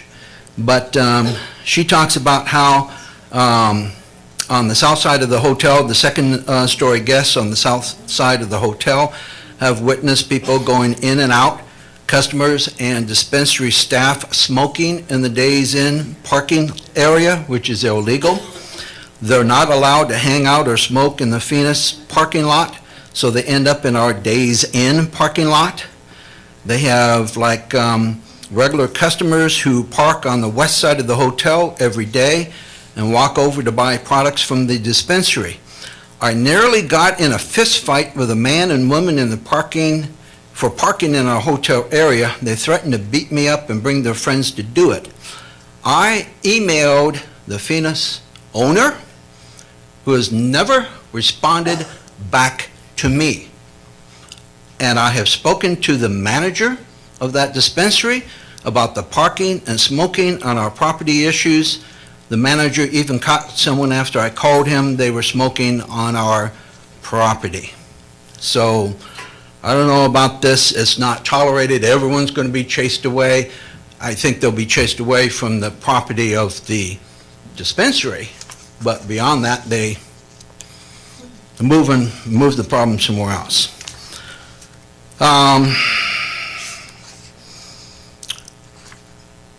One of the things that I do want to remind you of, again, this is a judicial hearing that's supposed to be based upon, your decision is supposed to be based upon Turlock Municipal Code and the evidence presented.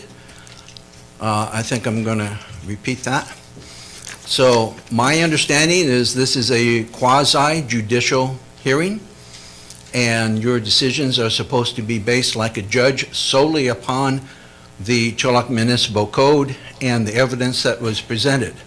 So whether or not the city would get X number of dollars from this place, that's not a consideration. Not supposed to be a consideration. You need to put that aside. So revenues to cities is not supposed to be considered. Okay, worst hotel, adverse, okay. Yeah, it may not be a good hotel. I don't know, I've never stayed there. I don't hang out in that area. But that doesn't matter. The law says adversely impact that property use. And it's not only that property use that will be impacted. There are other businesses there. There is the bus stop where kids get on and off, like Mr. Whitaker, who lives in that area, I told you about. And I believe he said he used to be the manager or something like that of a medical dispensary, so kind of knows what he's talking about. I mean, again, a matter of law. What does the law say will it adversely impact? That's really the only question. It should not be, well, there are a bunch of scumbags there anyway, and so it's okay to pile more cow manure on top of them. That's not the criteria. And I have personally dealt some with the manager of that hotel. I know his concerns. He stated some of them in the letter that he sent, and I just have to say it. for Mr. Warder to come up here and to demean them in the way that he has, well, that's what lawyers do. Okay? And no, I'm not going to say anymore. Okay. So, again, I'm glad that they haven't had any robberies at their dispensaries, which is good. But I'm sure that those 10 dispensaries in Sacramento that were robbed in the August-September timeframe may have, I don't know this for a fact, but may have been able to say the same thing too.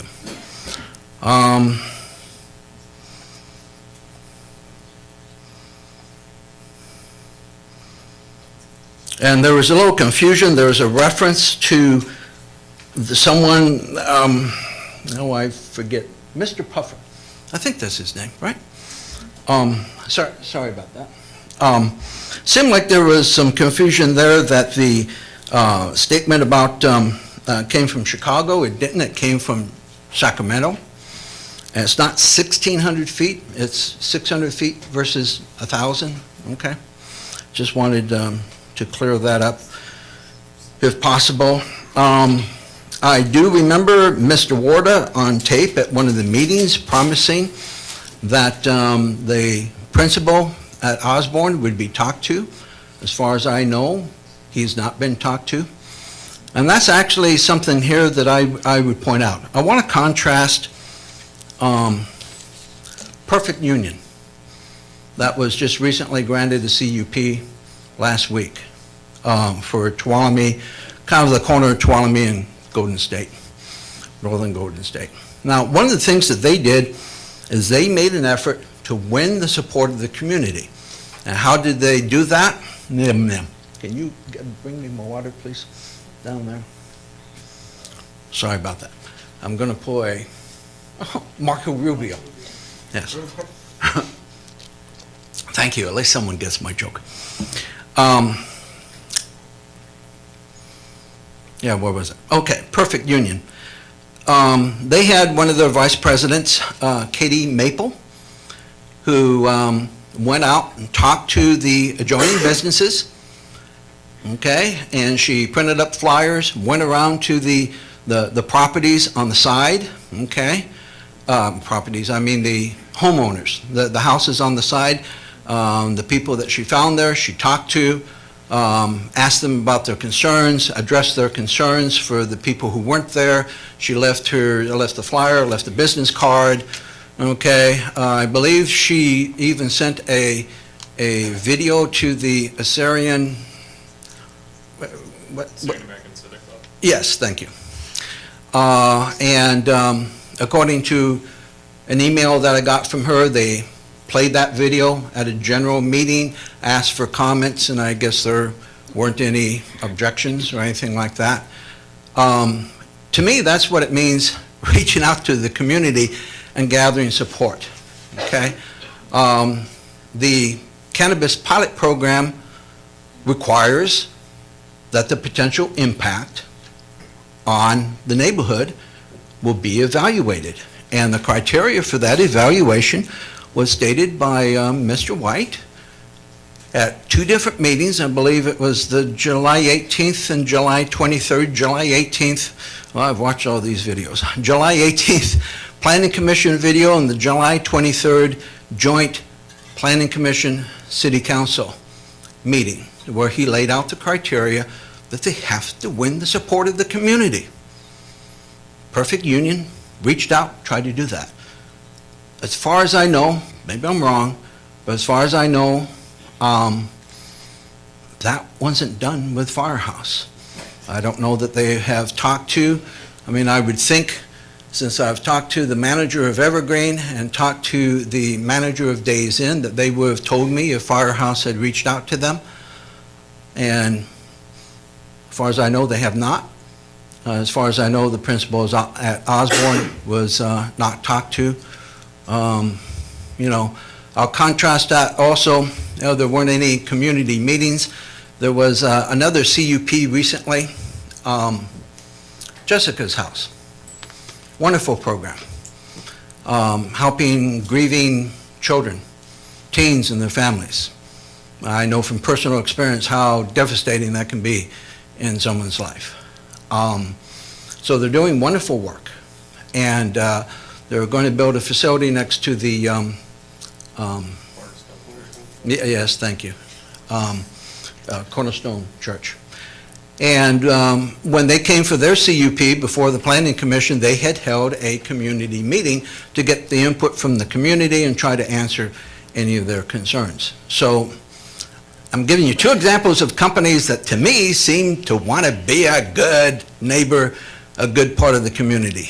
And I think you've seen an example of another business that hires an attack dog lawyer to smear people. So.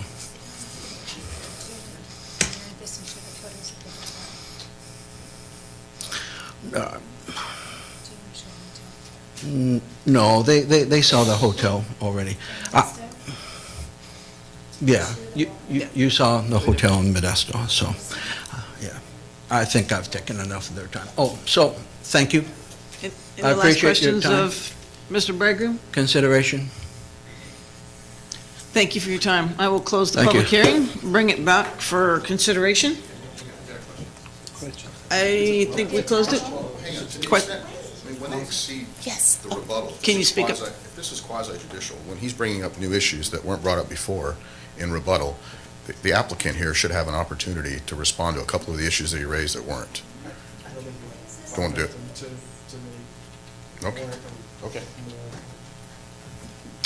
Okay. It may be that council members ask questions that require people to. Do you have any questions of Mr. Bridegroom or Firehouse? Mayor, with your permission, we'll just put up the CUP criteria so that the respondent screens are. Thank you. This one? Next one. Did I miss it, Katie? Yeah. This one? It's this one, right? Sorry. I'm looking to the side. Gotta vote first.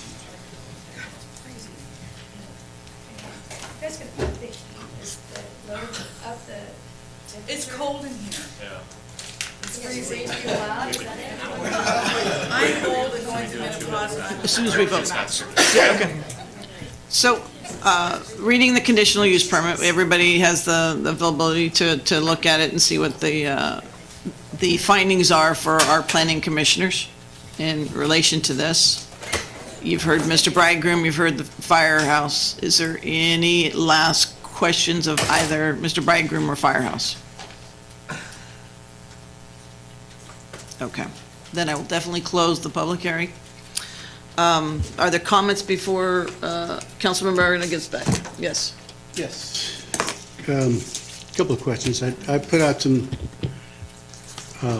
questions to some of the surrounding police chiefs, trying to get some information. One of the ones I got was a report on calls for service. This calls for service at Days Inn. We're just going to talk about 19, I'll skip 18. 173 calls for service from the Turlock Police Department. 83 of those were extra patrols. 60 of those were either aggravated assault and battery, auto theft, damaged property, domestic violence, fraud, larceny, prostitution, public intoxication, repossession, security check, sex offense. So anyway, you get the point there. So I also feel that some of these calls for service are there because the security systems in the area are not going to be what they will be with this business starting up. I got it from Sirius.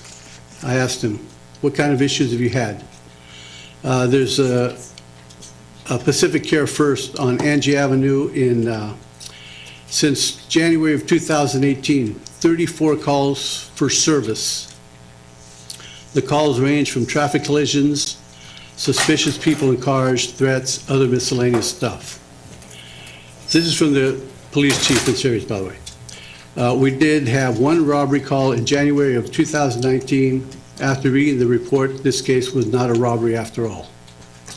Then we have Jaden's Journey, also in series. Since June of 19, 10 calls for service. One call was a disturbance of some sort. The others were suspicious cars, people, audible alarm car, and first-degree burglary. Sorry. Asking for a comparison of possible other major incidents in the city. Food for less. Series. Last year, 313 calls for service. Walmart in series, 409 calls for service.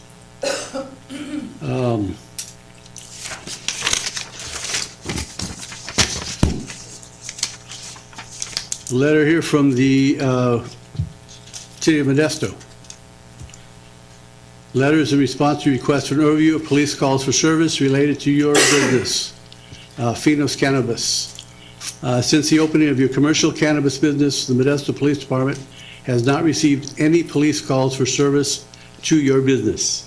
I have also been directly involved in inspections of your business and appreciate your cooperation during each of the inspections we have conducted thus far.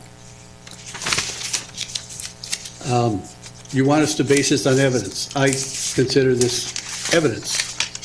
One of the issues that everybody's bringing up is the calls for service going to increase in that area. I have not seen that to be the truth. I didn't say that. It has been said, sir. Not by, I didn't say you said it. I said it's been said. Okay. So I am not going to use this product. I never have. I never will. Okay. Well, it's going to come in. We decided to set up a pilot program. Okay? So we want to set up a pilot program, but then we want to handcuff the business so they can't do business. I think if we're going to allow a business to come into town, we need to treat them just like any other business that's coming to town. Give them a chance to make it or break it. During the pilot program, we have I believe we have every right and responsibility to shut them down, without question. So I just haven't seen the evidence. I see conjecture. I received one email that one of the things is, oh, you're getting them all on the west side.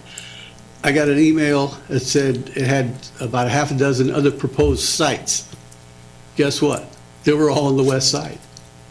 So I don't see that as a valid argument either. I just feel that if we're going to look at a business coming to town, we got to treat them as a business and treat them just like any other business that's coming to town. Give them the right to make it or break it.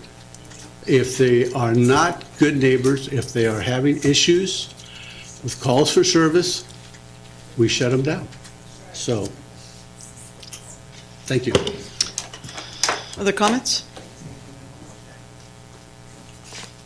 So I want to take this one municipal code at a time. So we have the 521-103E, which talks about how this process allows us to shall be evaluated on a case-by-case basis related to potential impacts to nearby uses.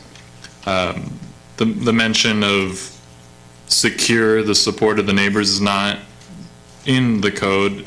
It is a consideration for this council to make a decision as to whether or not the people we're admitting into the pilot program are doing what we believe is in the best interest of the community. But I don't think there's anything here within this code that suggests that we are not evaluating this individual business on a case-by-case basis related to all of the facilities around there.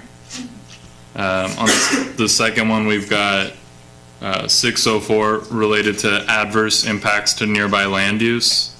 You know, I think what we've done with the conditional use permit is set into place parameters that assure that any business that is going to be operating is operating in a way to mitigate any of the negative impacts. And all of the information that we've seen from references related to from other surrounding police departments, as well as significant referrals of positive impact to the area, as well as visiting other locations, suggests that the addition of this facility is potentially increasing to an improvement to the security of the neighborhood there. I think we've got a situation where we've got a vacant building that is surrounded by blight and crime, vagrancy, and is of my opinion that the addition of a prosperous business that is operating in a way that would be supported by our police department and under evaluation regularly would be a net positive impact to that surrounding area. The last one being that there's I think it's related to the general public welfare. Is that correct? Put that specific code. Yeah, and I think this, if that's the argument that this dispensary is not in the best interest of the general public welfare, then that argument would be based on cash robbery, potential for robbery. I think what we have is a situation where every single dispensary that is admitted within the city could be refused if that was our opinion. And if it was our opinion that the addition of dispensaries would be a negative impact to the general public welfare, then I don't think we would be looking at this pilot program to begin with. You know, I know that this is the situation where every single business that's going to be coming in before us is going to be very, very harshly criticized, and there's going to be concerns within the community. It is our hope that the people that are given the opportunity to win over the trust do that, and if they are not, they will be having their business license revoked.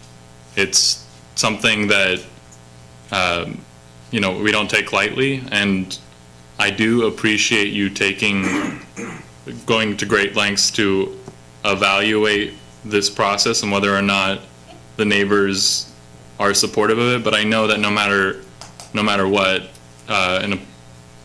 the addition of something like this is going to be met with some resistance. It's not asking for unanimous community support, because nothing can really receive unanimous community support.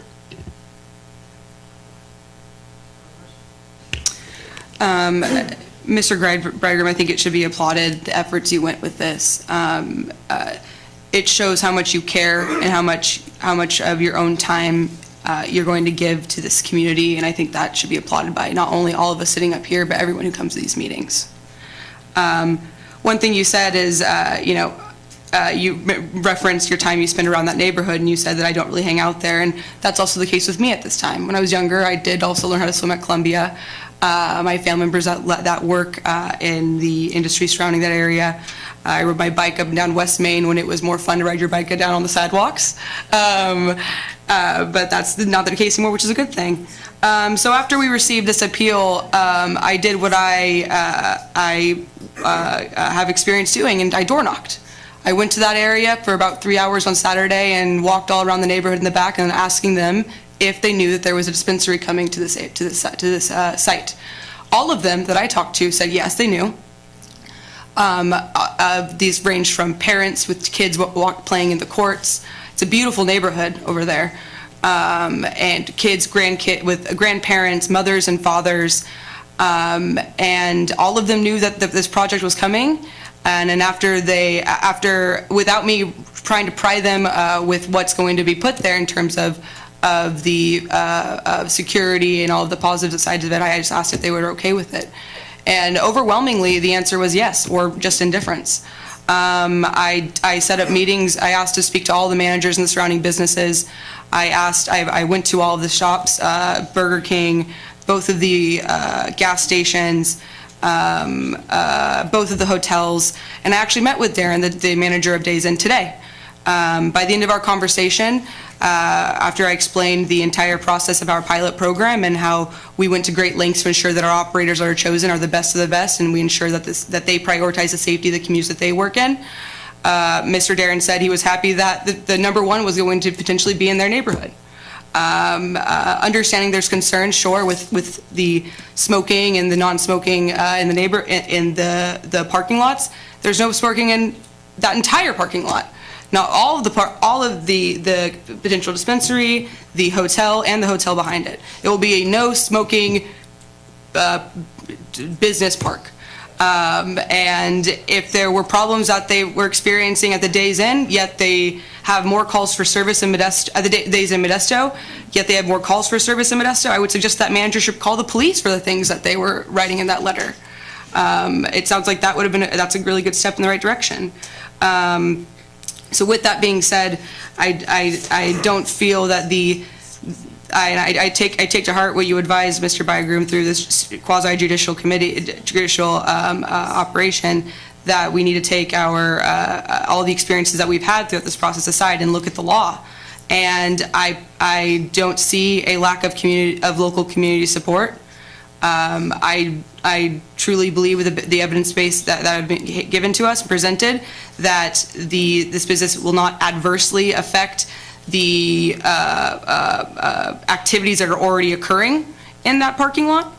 And in terms of public welfare, I think the public has made it very clear that as you look at the leakage of our community members going to other areas to purchase their recreational and medicinal cannabis products, that providing a local regulated option for them is not only good for those individual citizens, but is also good to choose regulation over what is occurring now, which is no regulation. And we have no choice because the state of California has taken that choice away from us. So that's what the city of Turlock has decided to do, to have a pilot program, which is actually exactly what Councilman Berscare said, being a pilot program. We have the ability from this point out to oversee and watch extremely closely to what these operators, what they promised us to do, that they would do for us, and what we charge them to do, because at the end of the day, we're all trying to do the best thing for Turlock. Thank you.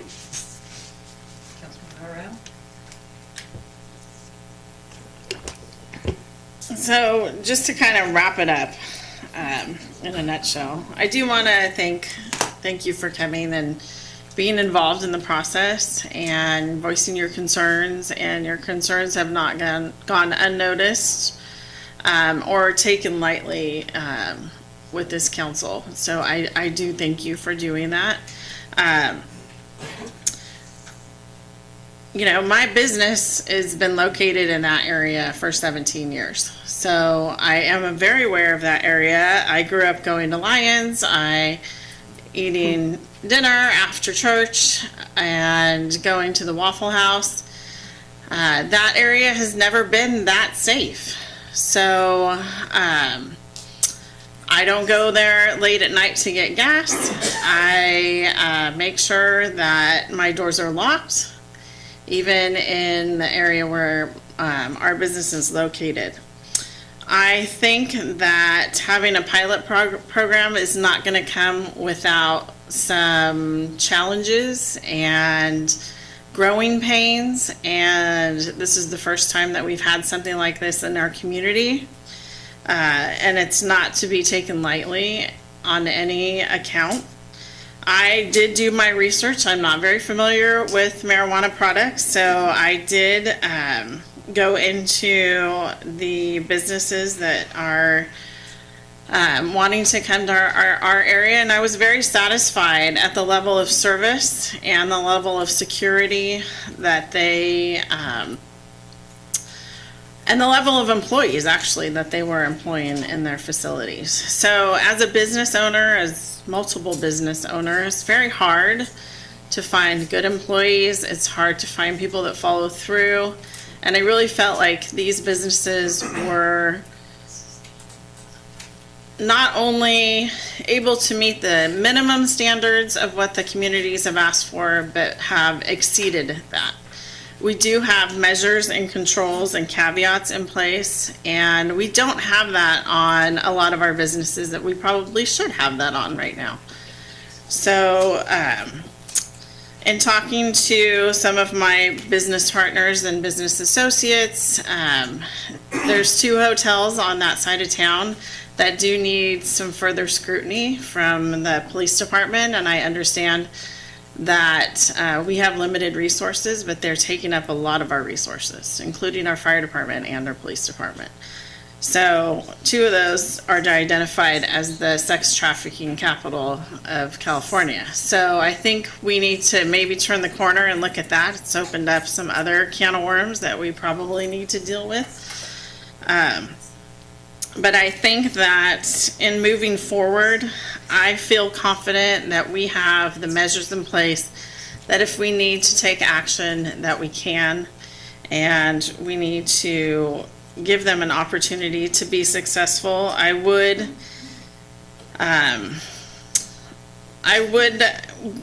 rather see maybe after they're open and a community launch or something where you brought the community in to make sure that you have business partners or a neighborhood watch community within that area. If I was a business there, that's the first thing that I would do, just to make sure that there's not extra dealings going on, unwanted or unmerited. So with that, I'll turn it back over to the mayor. Yeah, I just have a couple of questions real quick for Darren and his crew. Have you reached out to the principal of Osborne School or Evergreen? I actually met with I communicated with the superintendent, and I was directed by the superintendent to meet with the director of facilities, who I met with at their office. So I didn't meet directly with the principal there, but I met with the superintendent's office and thought that was the better approach to figuring out how to deal with this. What about Evergreen? Evergreen, no, we didn't meet with Evergreen. The only comment that I heard from Evergreen was he was worried that his employees would come over there and get high and go back to work. I don't know how he's going to deal with that. Well, my suggestion would be, if this moves forward, could you make it a point to reach out to both of those, the principal and the manager at Evergreen? Absolutely. Can I ask that the owner reach out? That's fair. And not the lawyer. When a lawyer approaches you. Mr. Stetler will take care of it. Thank you. Yes, absolutely. Okay, and so in final, I just want to say again, Mr. Bridegroom, I know you spent a lot of countless hours on this, and you put your own money in this, and I admire your facing it. You're making us have a self-reflection.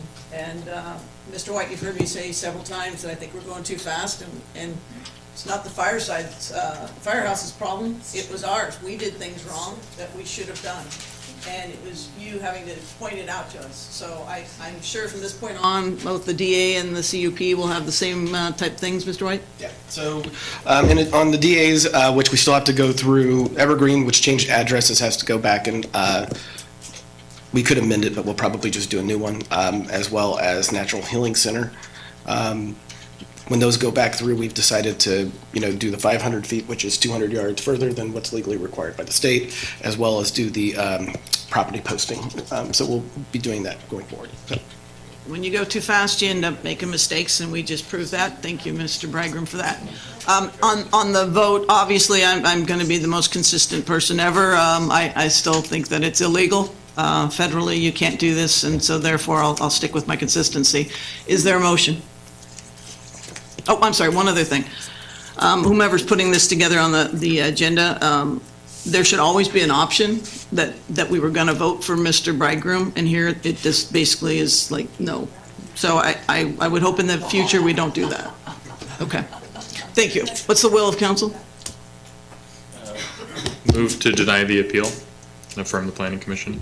So you want the motion and the resolution? You're doing both together, right? Both together. And a second? Second. Clerk, call the roll, please. Councilmember Larson, Yes. Councilmember Ariano, Yes. Councilmember Nazrati, Yes? Councilmember Esquer, Yes. Mayor Bublak. No, it passes 4-1. We're going to take a quick break here and come back to 9A.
guys, let's get back to going on this.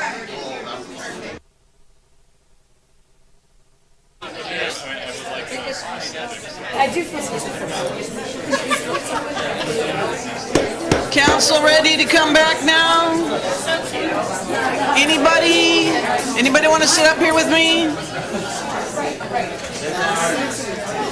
Councilmember, Vice Mayor, council members. Here we go. Okay, we got a quorum. Councilmember Larson.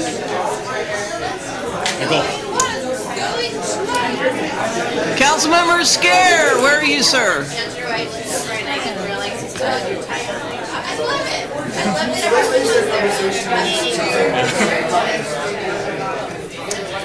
All right, here we go.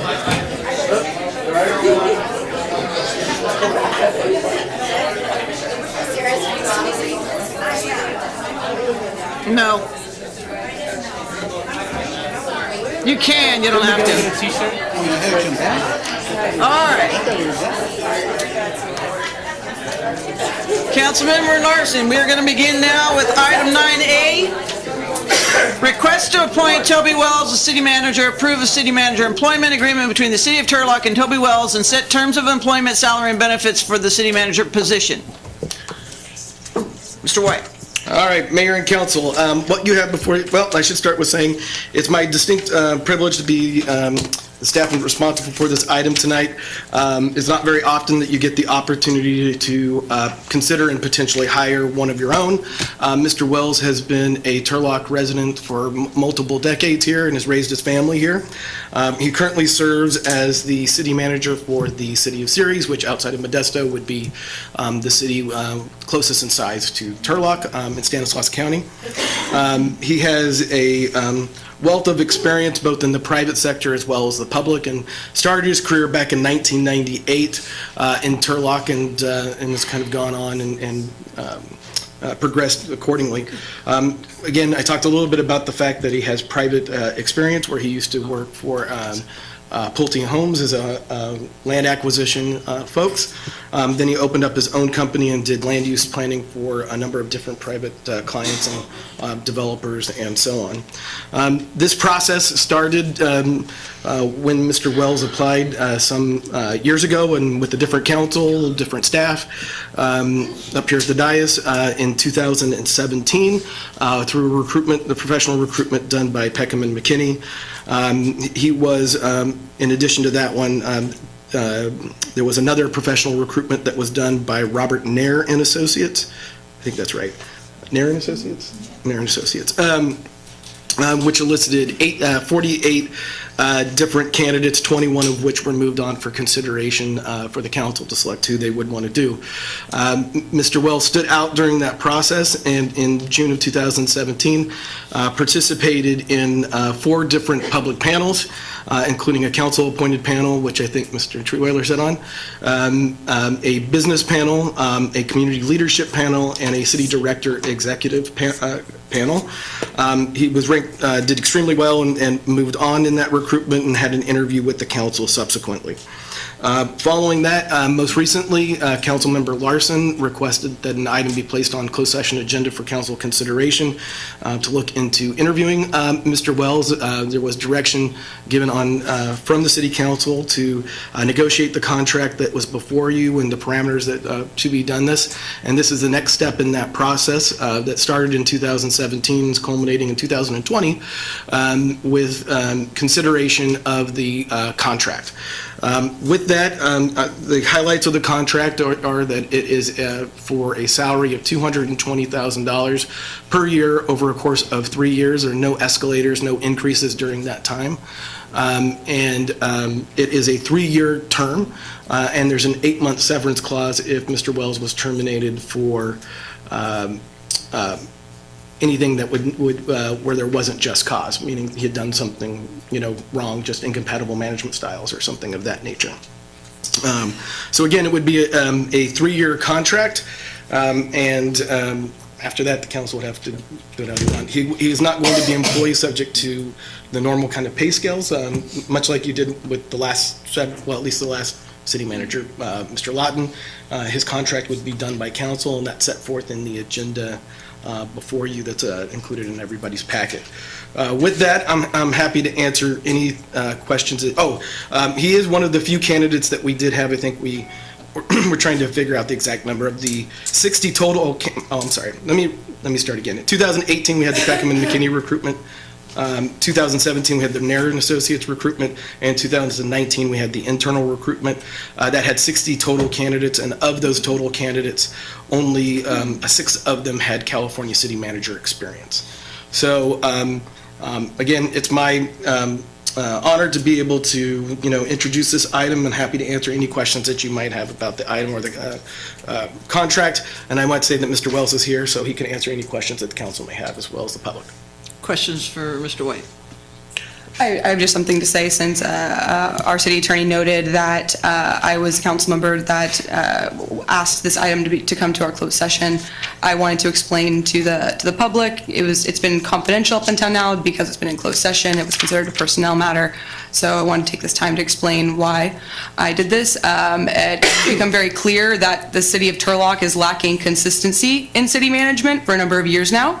City management leadership, and given our current time frame with big issues still to tackle and the commitment from Michael Cook that he would stay as interim city manager until this November, I propose a different plan that I believed will help our city be a city in the most efficient way possible. One plan that I know is the most fiscally responsible as well. I don't believe waiting until November to start a recruitment process for our next city manager is a wise choice. A recruitment would cost upwards of $40,000 during a highly political time, with having 2 council seats being up for re-election and a possible potential ballot measure. Not to mention the obvious financial troubles that our city is currently undertaking, which can be found by one simple Google search of the word Turlock. Since we have had 2 city manager recruitments over the last 5 years that Doug has just referenced, we need to make sure that we have left no stone unturned. There was one applicant who was a top contender in the past searches. Due to this confidential nature, and it was a personnel matter, these discussions had to be done in closed session. Mr. Wells understands Turlock's needs because he has experienced most of them from multiple angles. Mr. Wells has lived in Turlock for 21 years with his wife, raising his children at Turlock schools, and was even a Turlock and city employee at the beginning of his career. He was involved in the design of our regional sports complex, our Monte Vista crossings that we all shop at every day, most of the downtown infrastructure as well. He then went on to work for private developers as a project manager. When he was working for the city of Livermore, he was recognized as the Employee of the Year. Later, when he arrived in Ceres, he went to city manager, then was promoted to the head of Public Works Division, then appointed as city manager by their city council. This is the first time in over 10 years, or maybe 10 years, that the Turlock has potentially hired a person as our next city manager who actually has city management experience. Based on our current fiscal challenges and lots still to come, I believe that Mr. Wells, he can hit the ground running. He will bring the much needed consistency, experienced leadership, and normalcy that we are trying to regain in the city of Turlock and at City Hall. Also, it should be noted it's at a discounted rate salary compared to our past city manager. I stand by this decision, and it is a fiscally responsible thing to do. It is capitalizing on a rare opportunity that we have one extremely well-qualified candidate who is willing to come to a city that is on the brink of insolvency and willing to take the challenge because it's his community as well. We don't have time to waste. Thank you. So any other questions for Mr. White? Let me open it to the public. Anyone wishing to speak? I do have 2 cards. Mr. Red.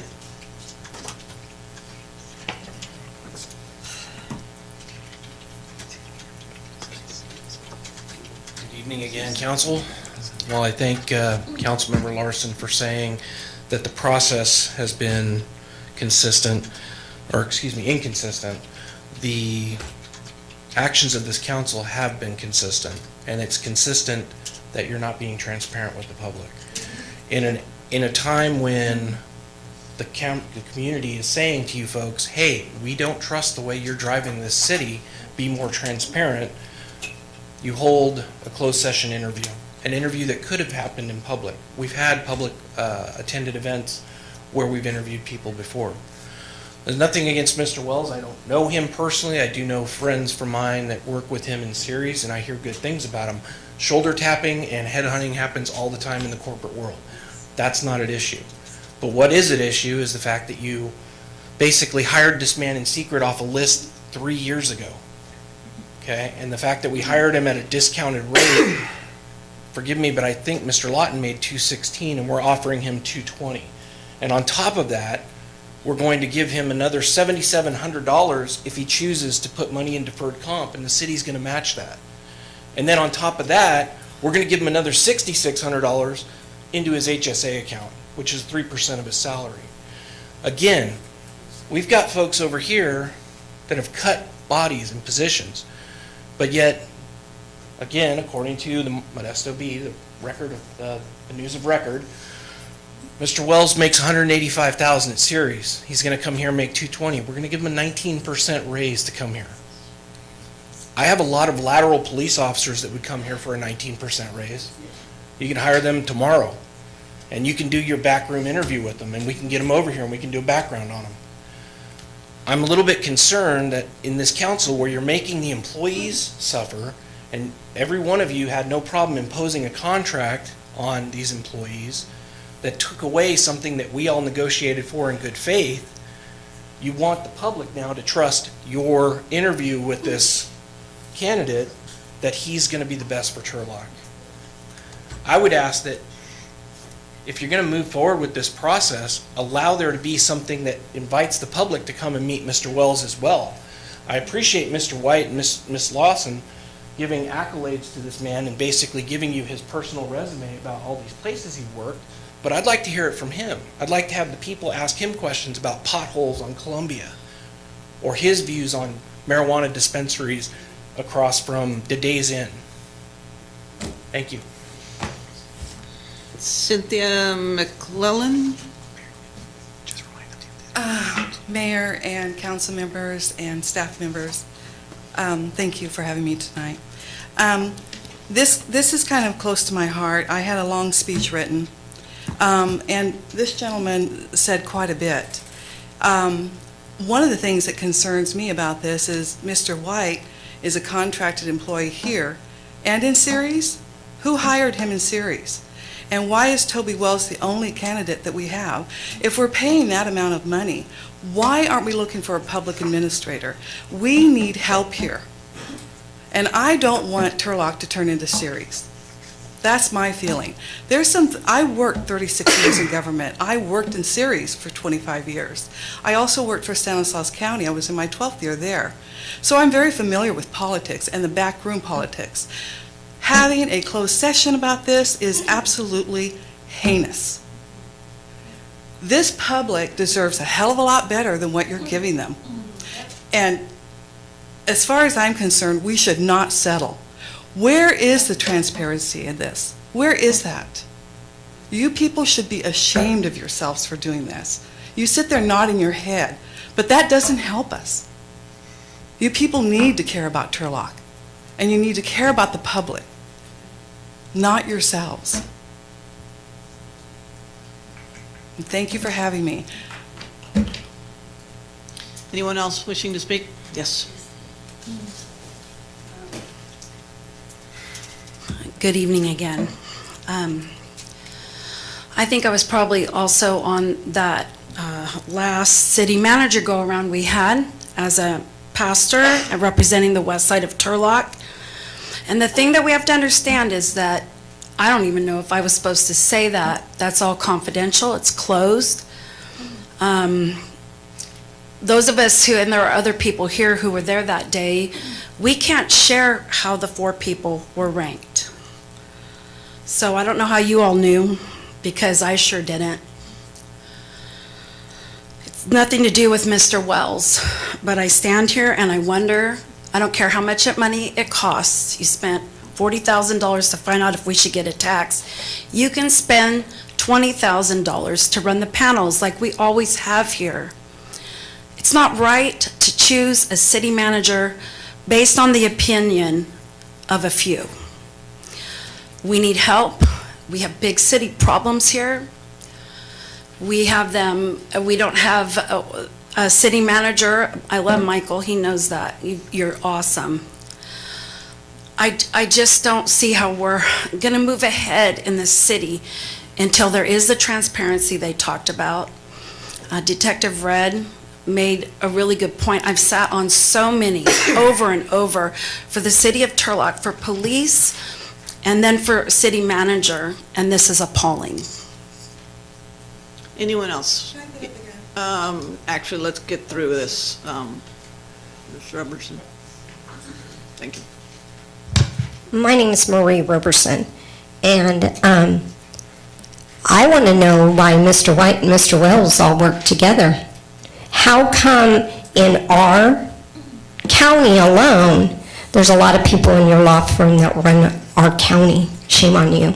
I don't want our city to be like Antwater. No way on God's green earth. I was born and raised here on the west side of town. My father was a cop. My mom worked for the deputy constable. This is disgusting. I've never seen a city council act like this. I'm sorry to say. It's like a three-ring circus. You have no etiquette. You don't know how to present yourself. Shame on you. And to do a closed session without any of us knowing anything, and he interviewed a long time ago, maybe you should come back and do interviews again, let us all in on it, and choose what's best for this community, because that isn't. I was gonna be nice tonight, I ain't gonna be no more. I'm done. So you straighten up, or we'll recall you. And you think I'm joking, you got another thing coming, sweeties. Because I've done a lot of recalls, and when I've done them, they're successful. I'm done. And I think half the people in this town are. Shame on all of you. Shame on you. And shame on you for thinking that you're going to take our county. Because guess what? You're not. And if you think he doesn't have any ties to him, y'all better think again. I've done a lot of investigation, and you better be careful. And you want to sue me, you come after me. Come after me. There ain't anything you're going to get, because tell you what, sweetie, I live on a military widow's pension. That's all I live on. I don't own a house, and the car I have is old. And I do that because guess what? I used to be former Tea Party, and the IRS came after us. I'll be damned if I own anything and this government takes anything away from us again. But I tell you what, I will take your positions away. I'm done. This is my city, and we the people have had enough. Do you understand? I'm through. So either you straighten up, and you fly right, and you make a decision that's best for all of us, because all that money can go to them. And being a cop's daughter, shame on you for taking their stuff away from them. That wouldn't have happened under Police Chief Johnson. And it wouldn't happen under any of the others that I know. Sam, none of them. They would have never done that. So you better think twice. Anyone else wishing to speak? Back in the back, hang on, Mr. Mordo, we got Mr. Tosta, I think. My name is Jason Tosta. I'm a 40-year resident of Turlock. I had no intention of speaking tonight, but I do have some concerns about transparency, and I'll just leave it about that. As a past resident who sat on these panels and was able to interview candidates and sit in the room as they went around and get together collectively afterwards, have healthy discussion about the candidates and such, that was a great forum for not only us who work within the city, but also reside in the city to get a feel for our candidates. I was a part of that, and that was very valuable. Transparency, obviously an issue now, and I got to be honest, I have a great concern with the relationship between Mr. White and Mr. Wells. Nothing against Mr. Wells. I knew him in high school, and I'm very fond of him, but the relationship between the two is very concerning. When it comes to their relationship in the city of Ceres, their concerns and support for cannabis. Additionally, I have a question. I think we were allowed to ask questions that you said is, why a 3-year contract when as employees of the Turlock, we're given one-year contracts, and you guys are taking money away from us soon in the amount of $530 per month for health insurance. We answered that at the end. Okay, thank you. Anyone else? Mr. Warden, I'm sorry. You never look behind you when you get a... Mike Ward, I'm also a resident of Turlock since, I don't know, like 1979. I support the decision of getting somebody permanent. You need it. Your staff needs it. The city needs it. The community needs it. I speak with a lot of local business people on a daily basis, and I think that's what's been missing for decades. You've had problems today that didn't start during your terms. They started decades ago, 30 years ago, 20 years ago, where people were making really bad mistakes, entering into really bad contracts, making promises to employees that you don't know whether the city will be able to keep in the future. So you need a city manager. I'm glad you picked him. In terms of attacks, Doug has opposed me on most cases, and I know his firm works in other jurisdictions. That's irrelevant. It's completely irrelevant. You're the policymakers. It does not matter what Mr. Wells thinks about potholes. He's just an implementer. That's what his job is going to be. His job is to take your policy decisions and implement them so that you don't have to, so that you're not out there doing, it's nice to see you digging potholes, it's kind of funny, but it's really symbolism. What you need is policy decisions and an implementer. And somebody that the people that are directors of different departments can trust that they can work with. That's what you need. And I haven't heard anybody from the public that has come and specifically, somebody said, I've got specific information, but again, it's time for a permanent city manager. Michael deserves a lot of gratitude, but everybody knows he was forced to do this. He didn't want to do it, and he's been serving the public for a lot of years in this city, and I really appreciate everything he's done for the city. I don't think most people understand the responsibility that he's had on his shoulders for the last year, dealing with all of the situations that we've been in. And in terms of salary, I don't think this position is being paid out of line with any other similar position, even within the city of Turlock, in terms of what directors make. So people should do their homework before they get up here and start attacking. And I do think that you should all be thanked because, you're not getting $200,000 a year to sit in those seats and deal with this. You're doing it because you care about your community. And good luck with any kind of recall efforts because they will be opposed heavily.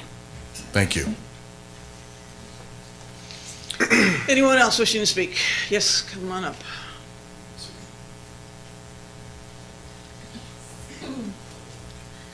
So I wasn't going to speak tonight, and I'm sitting here listening, and I can just see that we have lots of different community members from different walks of life, different professions, saying that they're not disagreeing that we need a city manager, right? Because we do.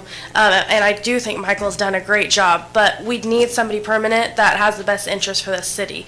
So all we're asking is to go through the process that Turlock has done, vet it, go through let the community be a part of it, so when then we bring in a city manager, they feel like he's a part of their community.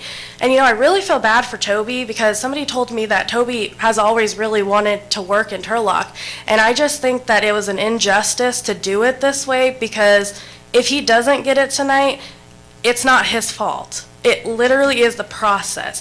We could have done it where everybody was a part of it, and maybe he would have won. You know what I'm saying? Maybe he would have been the best contender. I don't know. But we can still go back out and say, let's open this up to the public, and Toby can reapply, and if he is at the top of it, he's at the top of it. But to just take one person, I don't think is fair to the community. Anyone else? Yes.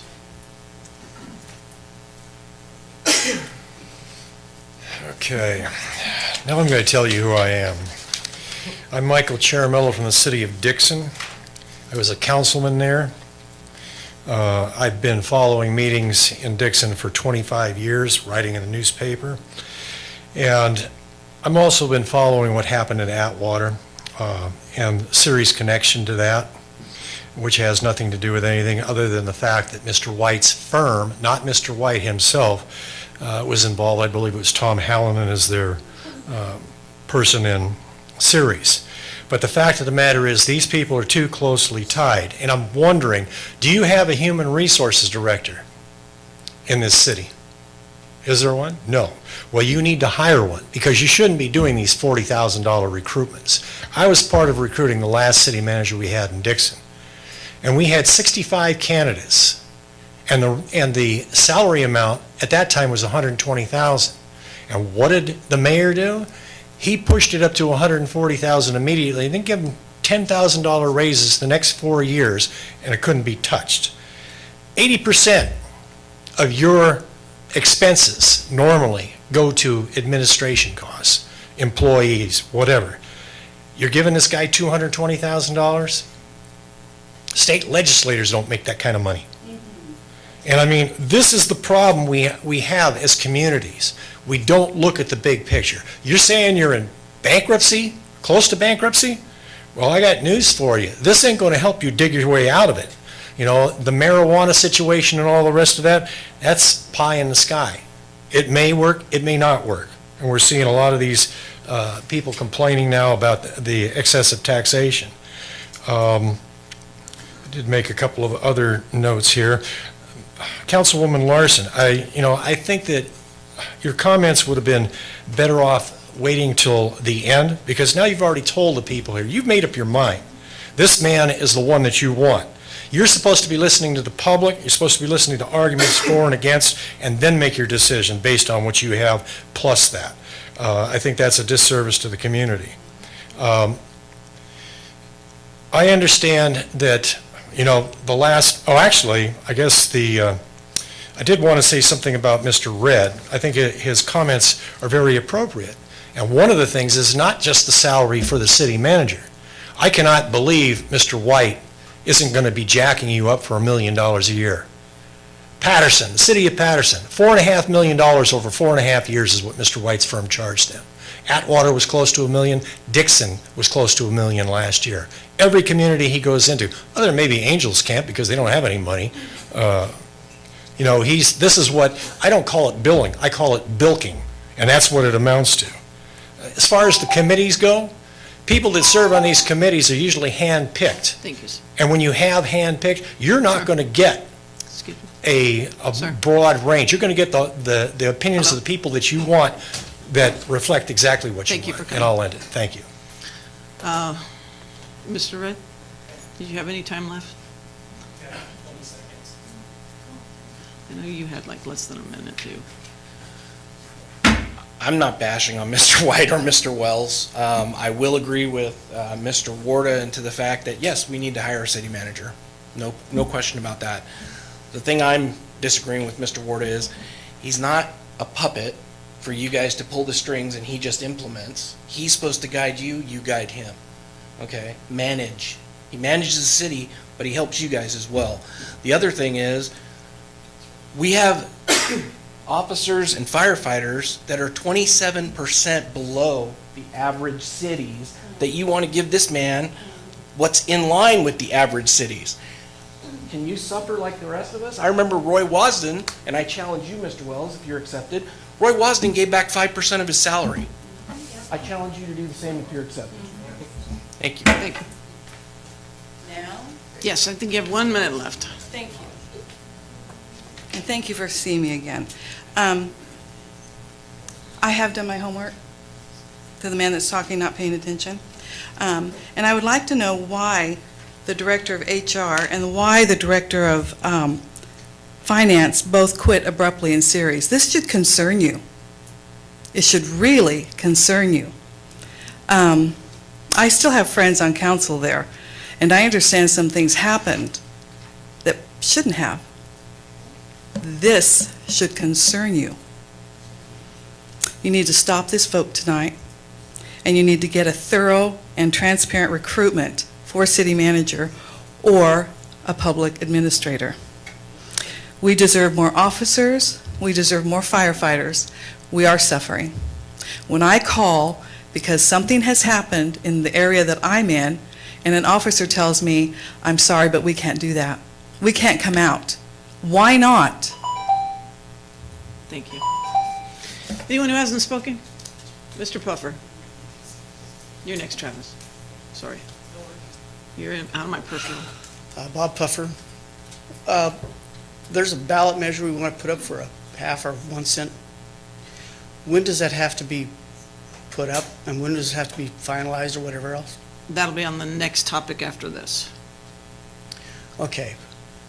I'm going to assume it's got to be substantially before November. And I would think that you probably need an experienced city manager in order to lead getting that on there. No offense to you, Mr. Cook. Public meetings and stuff is all well and good, but sometimes the city council has to act with deadlines. You don't have the perfect thing. I happen to be on the board 4 years ago that interviewed the 5 potential candidates, and I thought that there were 4 very good ones.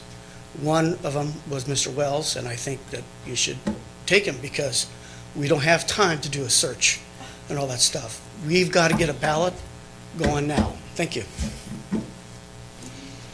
Anyone else wishing to speak? Yes. Thank you, Mayor Bublock and Council. I was really not planning to speak here this evening. My name is Jim Price. I'm the former mayor of the city of Atwater. And anybody that knows the history of the city of Atwater and the city manager fiasco that city went through, you would know that I'm very well versed in just exactly how screwed up a council can be, how one-sided it can be, how divided it can be. And I'm seeing Atwater in the city of Turlock, unfortunately.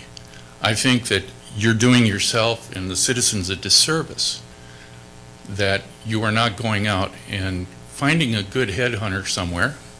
We did it for $25,000. I don't know what guy you're getting for 40, but get somebody, for the sake of the city and the sake of the citizens, put out that RFP. Get somebody in here. Do your interviews. We had great candidates. We had 2. One came from Macon, Georgia. Another one came from Branson, Missouri. They were number 1 and number 2 that we were supposed to select. When our council got together, we got to closed session, total different person was put up. Total different person. That's part of the corruption in Atwater. Once we went through all of that nonsense and everything, and I won't go through the whole history, but I'll tell you this. Today, the city manager of the city of Atwater is a gal who was a grant writer for the city of Atwater, has an AA degree without one qualification for city manager. And let me tell you, it shows. It shows. Our marijuana, you want to talk marijuana? We have 15 in a town of 30,000, 15 approved applications, one of which came before the council here after being in business 1 month under a developer's agreement for $15,000 a month they were supposed to pay to the city, couldn't make it, came before, pled their case, and now they pay 5%, a couple $100 a month. Be very, very cautious of that. But when it comes to your city manager, it's the management. That person manages. Now, the gentleman stood here and said, you guys make the decision, he goes and implements it. No. City manager manages. He runs the departments. He does it all. You folks do make policy. You go through regular order. But you do the things as a city manager that any manager does. You manage. Thank you. Anyone else wishing to speak? Yes, I'm sorry. Yeah, I feel that, some of the members like Warda who came up and spoke misunderstood what the citizens were trying to tell you. It's obvious that Turlock needs a city manager. No one is arguing that. What we are arguing is the process of which has come in front of us. You guys are saying to trust you and that you guys want the best for the city and that there's nothing fishy going on, and then we keep running into these situations that almost blindside the public. And we seem to be paying top dollar to get quality candidates to help us out of these situations. I know that we just paid pretty good money to have a community rep come and help you guys how to communicate with the the citizens, and this is one of the first things that happened right after she came and supposedly helped you guys out. And I hope that she wasn't the one who advised you that this was the correct steps to take. I don't know why it was something that had to be done behind closed doors. Why couldn't it have been, because it was said to us that the original intent was to keep Michael Cook until November, and so that it didn't confuse or disrupt the flow of the city right now. So I just feel like it should have been communicated with the citizens and then done through a proper process. It is this on top of the numerous things that happened before this that makes the citizens not trust council. And I think that is a huge issue that you guys should be concerned about, especially coming into election years and with citizens aligning to potentially do recalls. I think that's a serious issue, especially if we have outside cities coming in to take their time out and come to our city council meetings and say, listen, citizens, listen, council, that they're seeing similar things that happened in cities that had horrible outcomes. We need to learn. We need to step back and learn now to save our city. The other thing that I wanted to push forward was that once again, I think that like I said before, it's not against Toby Wells, it's against the process that happened, and there is a lot of things that should be weighed into consideration. Doug White's firm does good for him, represents a lot of towns in our area, but it does create a potential conflict of interest that may not be a conflict of interest according to how you're going to describe it, but that does not mean that we need to go behind closed doors and put in a city manager without public input overnight. That leads for a lot of fishy things. I think with your connections, it should be vetted just a little extra step further to make sure that it is the best for the city. Thank you. So thank you. Anyone else wishing to speak? Mr. Bridegroom?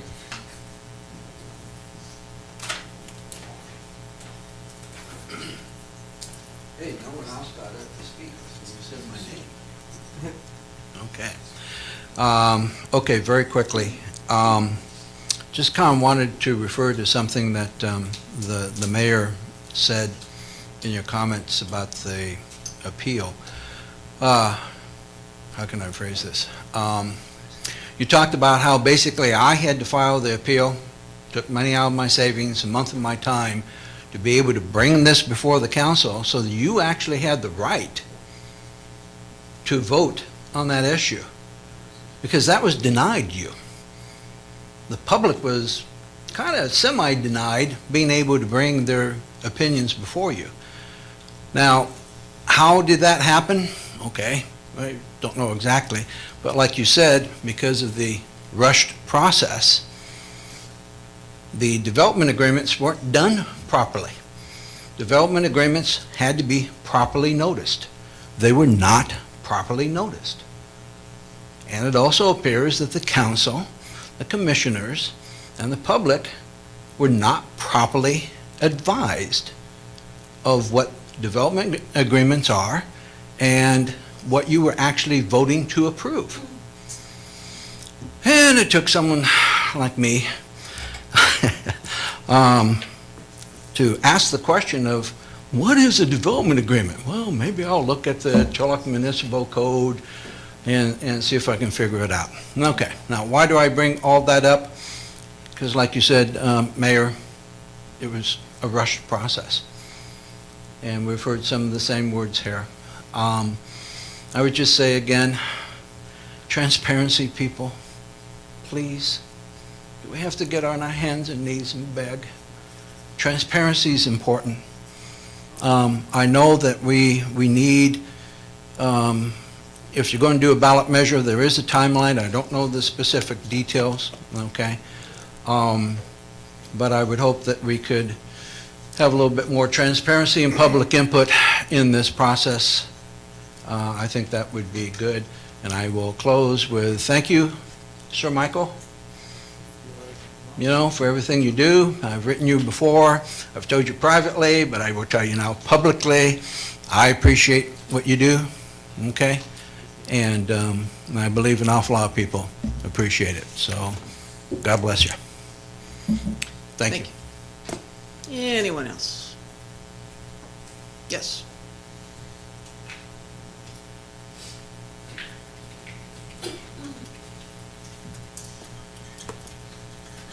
Hey guys, such a somber mood tonight. Michael Camara, resident of Turlock. It's been continually stressed tonight, the need for selecting a permanent city manager. We have representatives here from Dixon, was it 3 hours to the north, Atwater.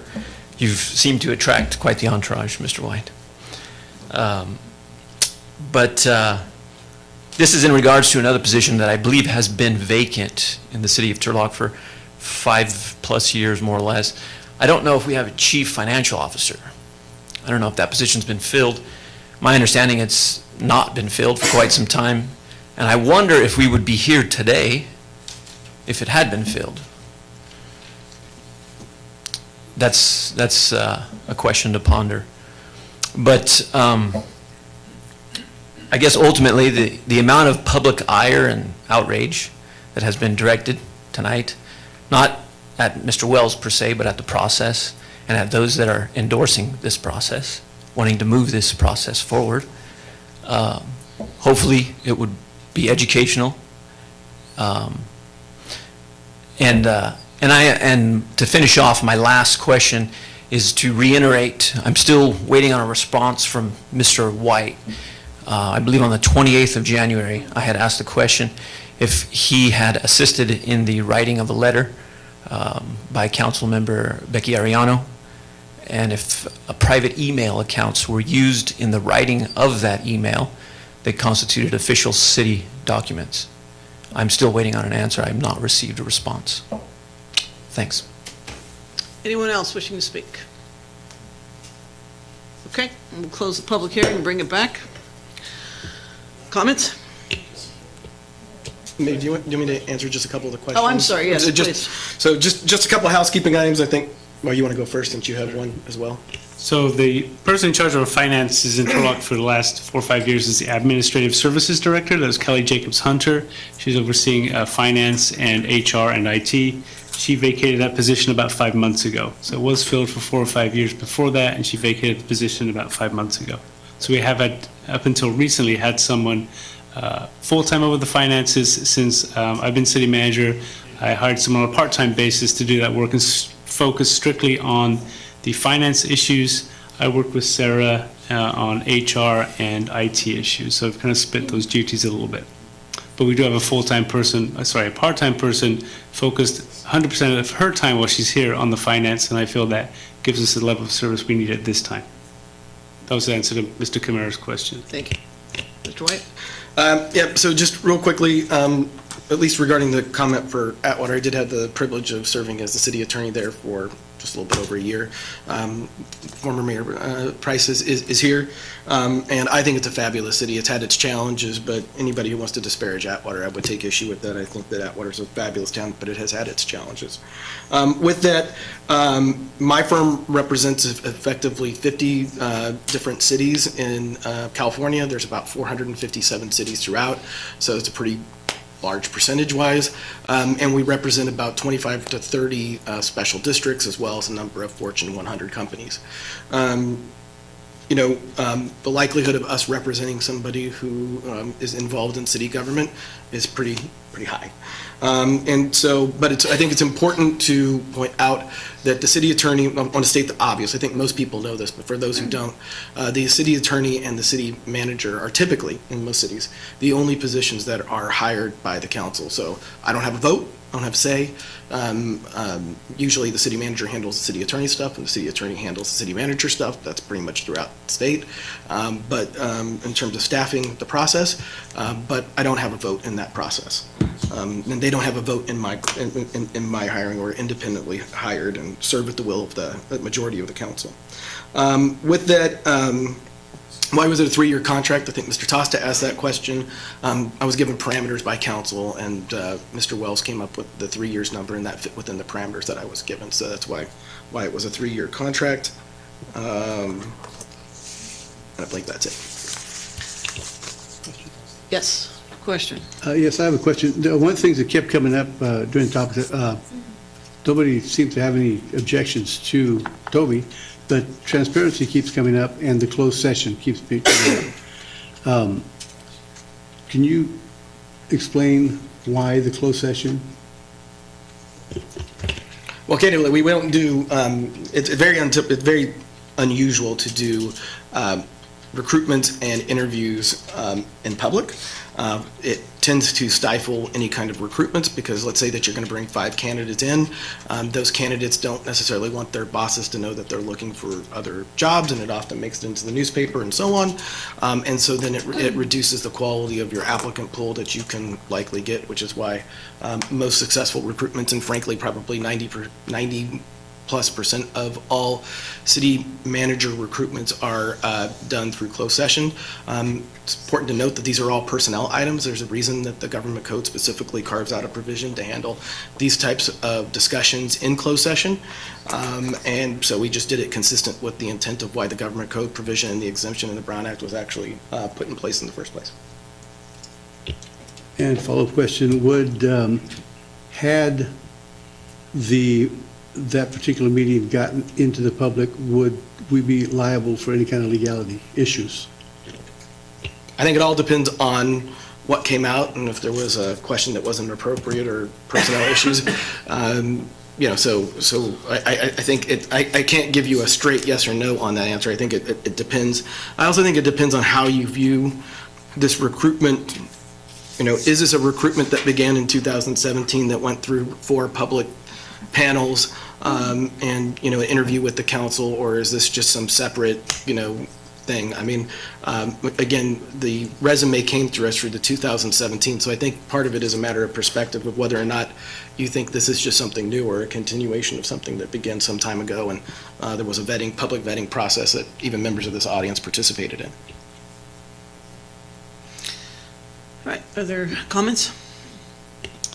So, just going back through the history of Turlock a little bit and the nature of the hire of the city attorney and the city manager, just within the last few years that I've been involved with city government, we've had 2 police chiefs, 1 fire chief, 1 county CEO, and 2 interims.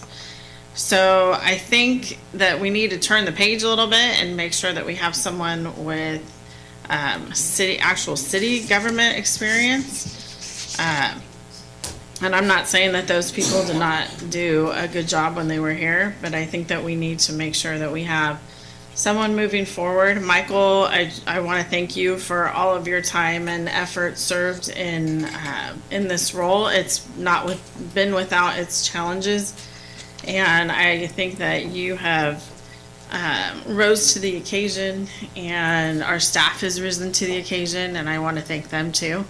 We're all going to have to wade through whatever we decide with the tax measure, whether we do or don't. We're all going to have challenges moving forward, and we need to make sure that we have our team in place to go forward with that. And I'm fully confident that the choices that we're making, and it's not going to be without its challenges. Nothing's perfect, and if you think you are, then I'm not. So I do want to say that I look forward to the next year and next 3 years if I'm still here, and making sure that this community is viable, operative, and the best community that we can have. Toby's been involved in a lot of the development projects, Monte Vista Crossings. He's an engineer by trade.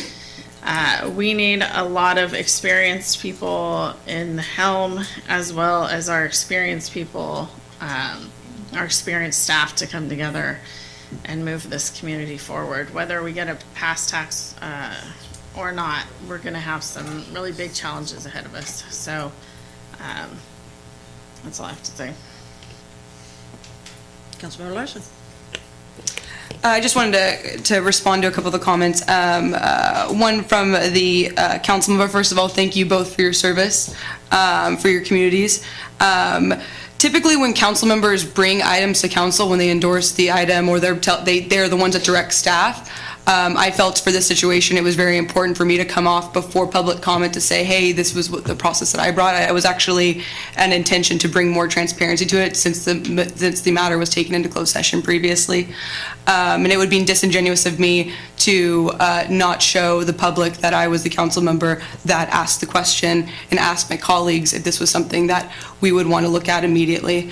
In terms of the public process, I would love if we to be able to have a multiple community forums coming from every representations of the city and having a month and a half to 2 months and probably even 2 months and a half of interviews and finalists. Everyone would love that. I think that is sitting up here. But based on the situation that that this council has been through for the last year and a half and the challenges that we're seeing, and the election coming up in November, which is this March, there's not a lot of time we have to prepare that. I've seen this city suffer from political influences involved with city administrations being hired and let go. And because of that, I wanted to ask the question if we could look at the people that we have interviewed before. We all have done that through the process in which Michael has been interim city manager. Interim is not permanent, and that doesn't mean that your leaders should assume that has been there and done that and then move on. The city manager position is absolutely crucial for the tasks that we are charged to take on in managing the city. And because of that and the issues that are coming up, this was a situational based recommendation. And it's something that I think we're lucky to have it. We're lucky that we have a candidate who has been involved in our search process, the ones that our community members speak so highly of, and someone who is willing to step up to this challenge. And I think there's an assumption that, if we do pay a headhunter, X amount of money, 20,000, 10,000, whatever it may be, that they're going to come and want to work here. And I'm proud of the city. I'm proud of where we've been. But right now, this isn't the best we can be. So I don't know the candidate's quality that we would recruit right now and be wasting the taxpayers' dollars on that when this isn't the Turlock that I want to sell to people right now. It's a Turlock that I want to help build. It's a Turlock that all of us here are committed to making the tough decisions for. And those will not come without criticism, and I know that, I'm aware of that. But these are the decisions we're making that are looking past our term, not just the immediacy of it. And I still stand by it, and I appreciate the blunt feedback, because that's what we're up here for. And for you guys to be coming up here and saying it, you guys care, and it's to be applauded. So thank you for that. Vice Mayor?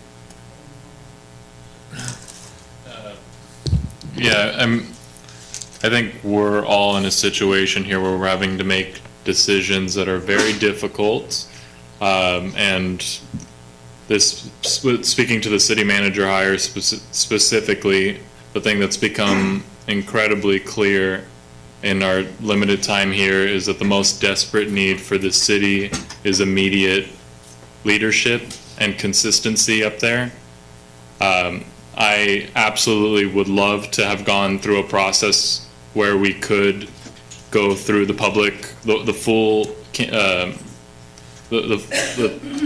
full public participation, the panels, as it's been recommended, but The things that we're running against right now are time and money.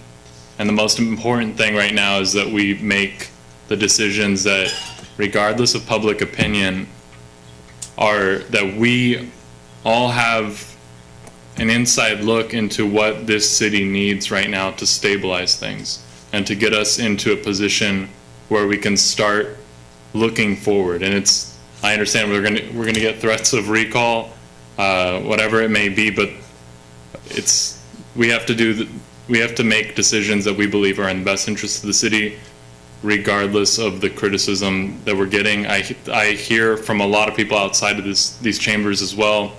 The most important thing for this community is to stabilize things at the top, that we lack a city manager and the leadership that is needed, and that we are wasting precious time by trying to fill gaps with interim positions. It's an unfortunate place that we're in. We're having to do some difficult things, but I believe that we'll look back on this, and despite the criticism, I believe that Toby will prove to the community that he was the good decision to make, and we'll come out of this better. You done? Are you done? Okay, a couple more comments, I guess. First of all, everybody knows, well, I don't know if everybody knows, but Michael knows that I have 100% confidence in everything he's done, everything he could do. And frankly, if he was willing to stay in that chair, I'd have been his back. He was approached, and he agrees with the decision we're trying to make. Otherwise, it probably wouldn't even be considered by me. So that we're doing this has no reflection on Michael and his abilities. I appreciate every single thing you've done, everything you're going to do, because I know you're not done. And I just, people think we're rushing through it. I don't know, maybe we are, but we're out of time. And if we don't make a decision right now, if we decide to go forward with this measure, it's not going to happen. Even whether people will vote for it or not. If we can't get it ready and on the ballot, it's going to fail right off the bat. So we need to do whatever we can to prepare. We need a professional city manager up here to do the job. And as I noted earlier, no one out there had any objections to the person that we're selecting. I do got to tell, Toby probably knows this, but I did balk at the wage openly. But I think we need to make some decisions. We need to go forward. We need to get some things done, folks. Yes. It should be noted too that the conversations I had with staff to bring this to our colleagues to be able to talk about did not only I directed from Doug to Doug, but also I had conversations with Michael about this, and it should be noted that all of us, including me, Michael Cook, that the work you've done for us so far, and the literally doubling your load, probably more than that, for this city just speaks to your commitment, and it goes way beyond where you work. It goes to where you live and your community, and how much you believe in the staff and how much they believe in you too. And so this is a testament to the future of Turlock, and one that was encouraged by the current interim city manager, and this is something that I think is going to help all of us. And Mike can go back to his passion of municipal services, but just be noted that this has nothing to do with Michael's performance. I think all of us up here are extremely happy with it. Okay, I want to just say that this position is the most important position, the decision that we'll make, and I've cautioned all along that this was a really big deal and that we needed to take it serious, and we needed to find the right person. It can't be all personnel issues, because there are people sitting here and people who've already left who told us how they were involved in the process. So having this dialogue with the public, and didn't have a personnel issue then. And Mr. White, I respectfully will tell you that historically, Turlock's always advocated for the employees, the community, the directors. No one spoke about our directors and if what they've thought about this. Every employee we have is valued. Mr. Cook, thank you for your time, and we'll be able to say more about that later, but we're sitting here discussing the most important decision we can make. And at the same time, we're talking about we want the public's trust. Well, guess what? When you do everything behind doors in 28 days, from the 11th of February to now is 28 days. We did this, but we publicly told you that we had Mr. Cook until he was permanent interim. That's what we told you. So here we are, we've lied to you, and I'm trying to advise you guys, trust us. You know, we're gonna be talking about a tax shortly here. Trust us that we're gonna do the right thing. And then on top of that, we come out with a number that's just crazy.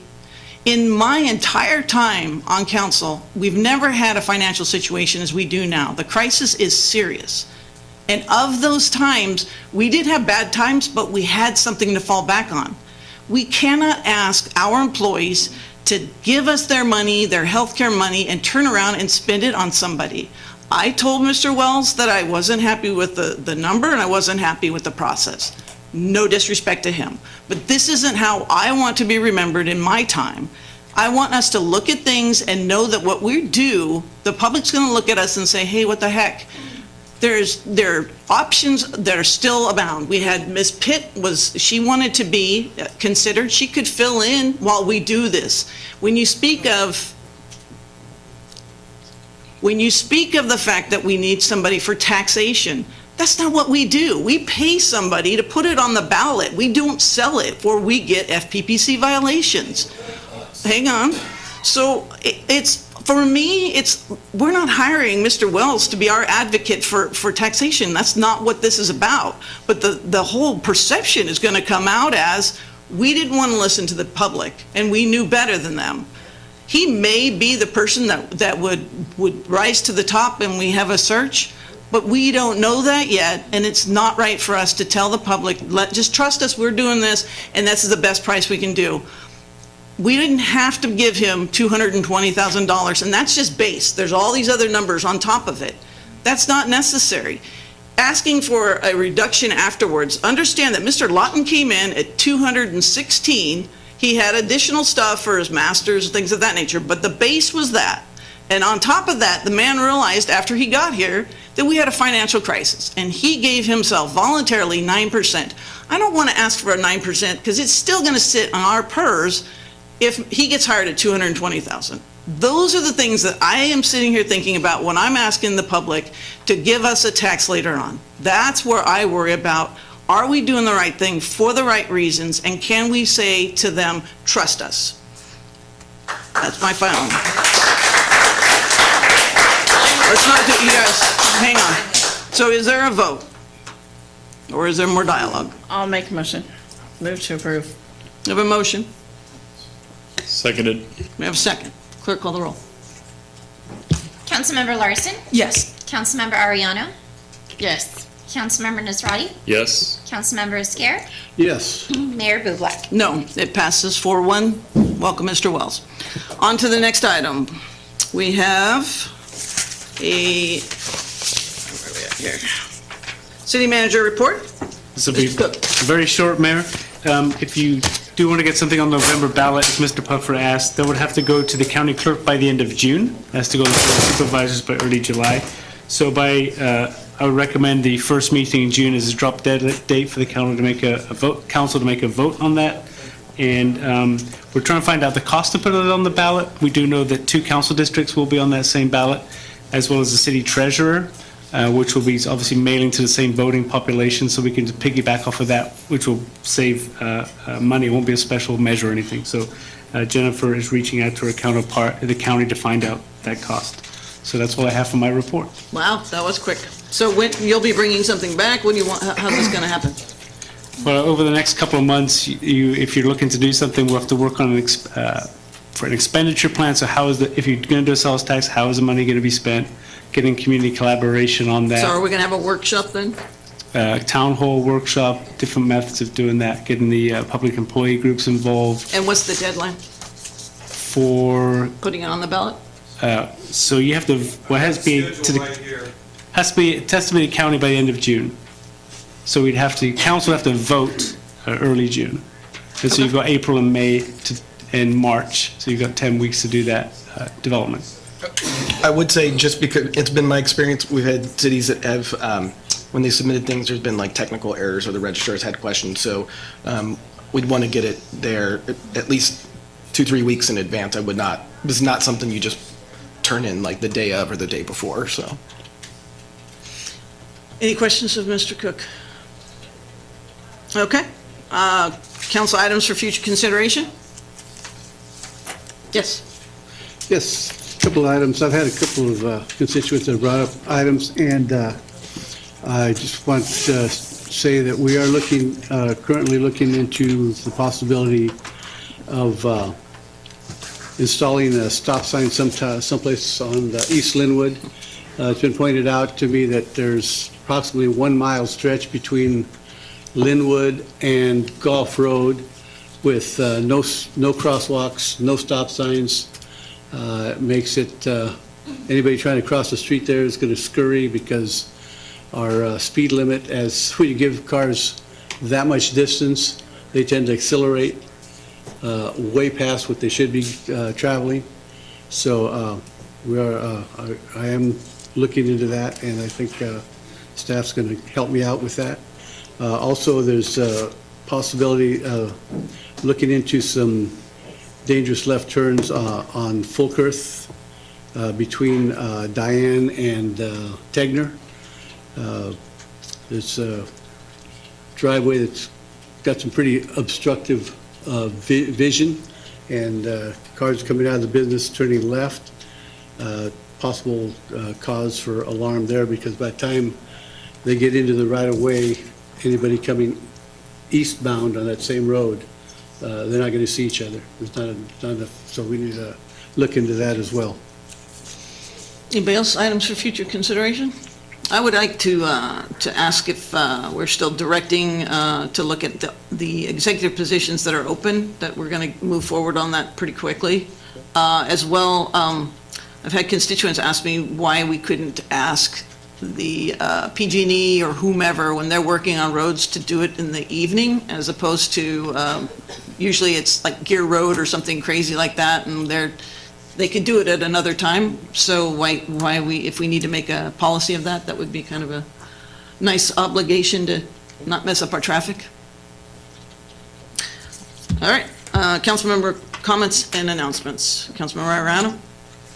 So I was with Caltrans yesterday on the cleanup on Walnuts, and talking to their supervisors, they said it's going to cost between and upwards of $1 billion to clean up the stretch of 99 that needs to happen. That's unfortunate, because we could be using those dollars otherwise. $1 billion with a B. So they took 37 dump loads of trash out of the half-a-mile stretch between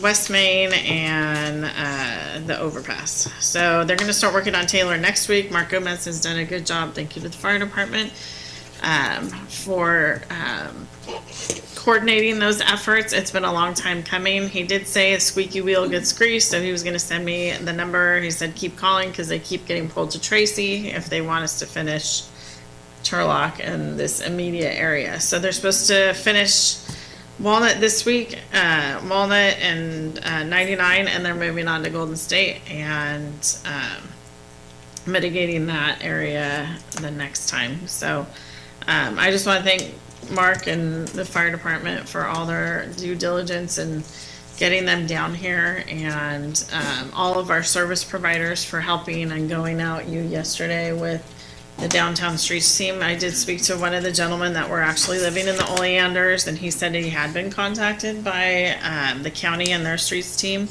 So hopefully we can mitigate some of those people that are being displaced on the freeway. And we'll see, we'll keep moving forward on what we can do with the homeless and working with our fire department and police department to relocate those individuals. So that's it. Yeah. And as Supervisor Chiesa mentioned earlier today, I was able to go out with him and observe some of what the outreach engagement looks like with the county coordination. I think thanks to the mayor, I was appointed to Shaw, and I'll be attending that meeting later this week. And I intend to work very closely with our county representatives, and then as well as all the other players that are going to be critical to helping us combat this issue. I've already had meetings with the Director of Behavioral Health Services about developing a strategy to help Turlock, specifically in figuring out how it integrates into the county's whole initiatives.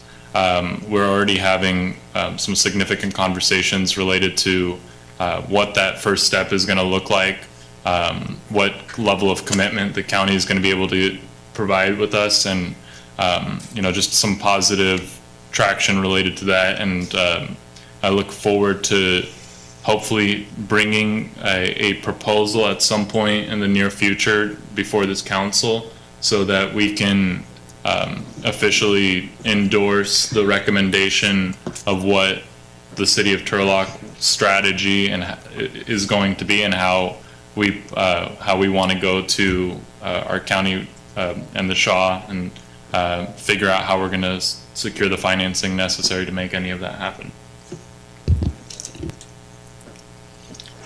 Yes. Yes, I just wanted to announce that the Adopt a Park program in Turlock is going very well. I think we've got, 9 or 10? I think it's been 10 parks have been adopted. Last Saturday, I was at 2 of them. We had the Sacred Heart Youth Group adopted Denair Park, and then you had the Rotary Club adopted Broadway Park. There was also an earlier one at 7 a.m. where the Sikh Temple went out to Donnelly Park. That was too early for me. I had a late night, so I didn't make that one. But I did make 2 out of 3. So I just want to congratulate all the groups that are stepping up and helping out. That's volunteerism in Turlock. Love it.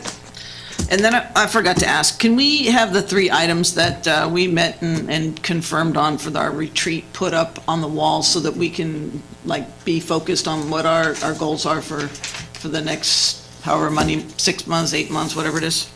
All right, closed session. Mr. White. Mayor and Council, item 13A is a liability claim under California Government Code 54956.95, claim Benjamin Lopez Jr. That's it. All right, well, thank you all. We'll be out to report out after this. It shouldn't take that long unless...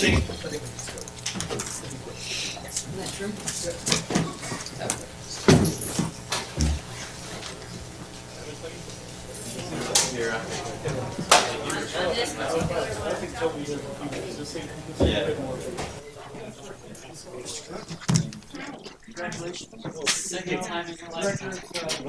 I need this. Where's Andrew at? Is he not getting his stuff?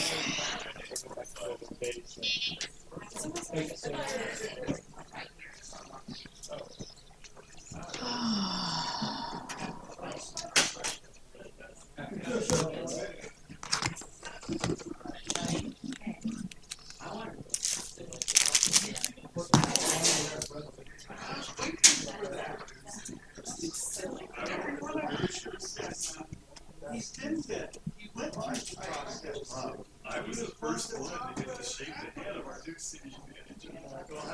You're the second one, John.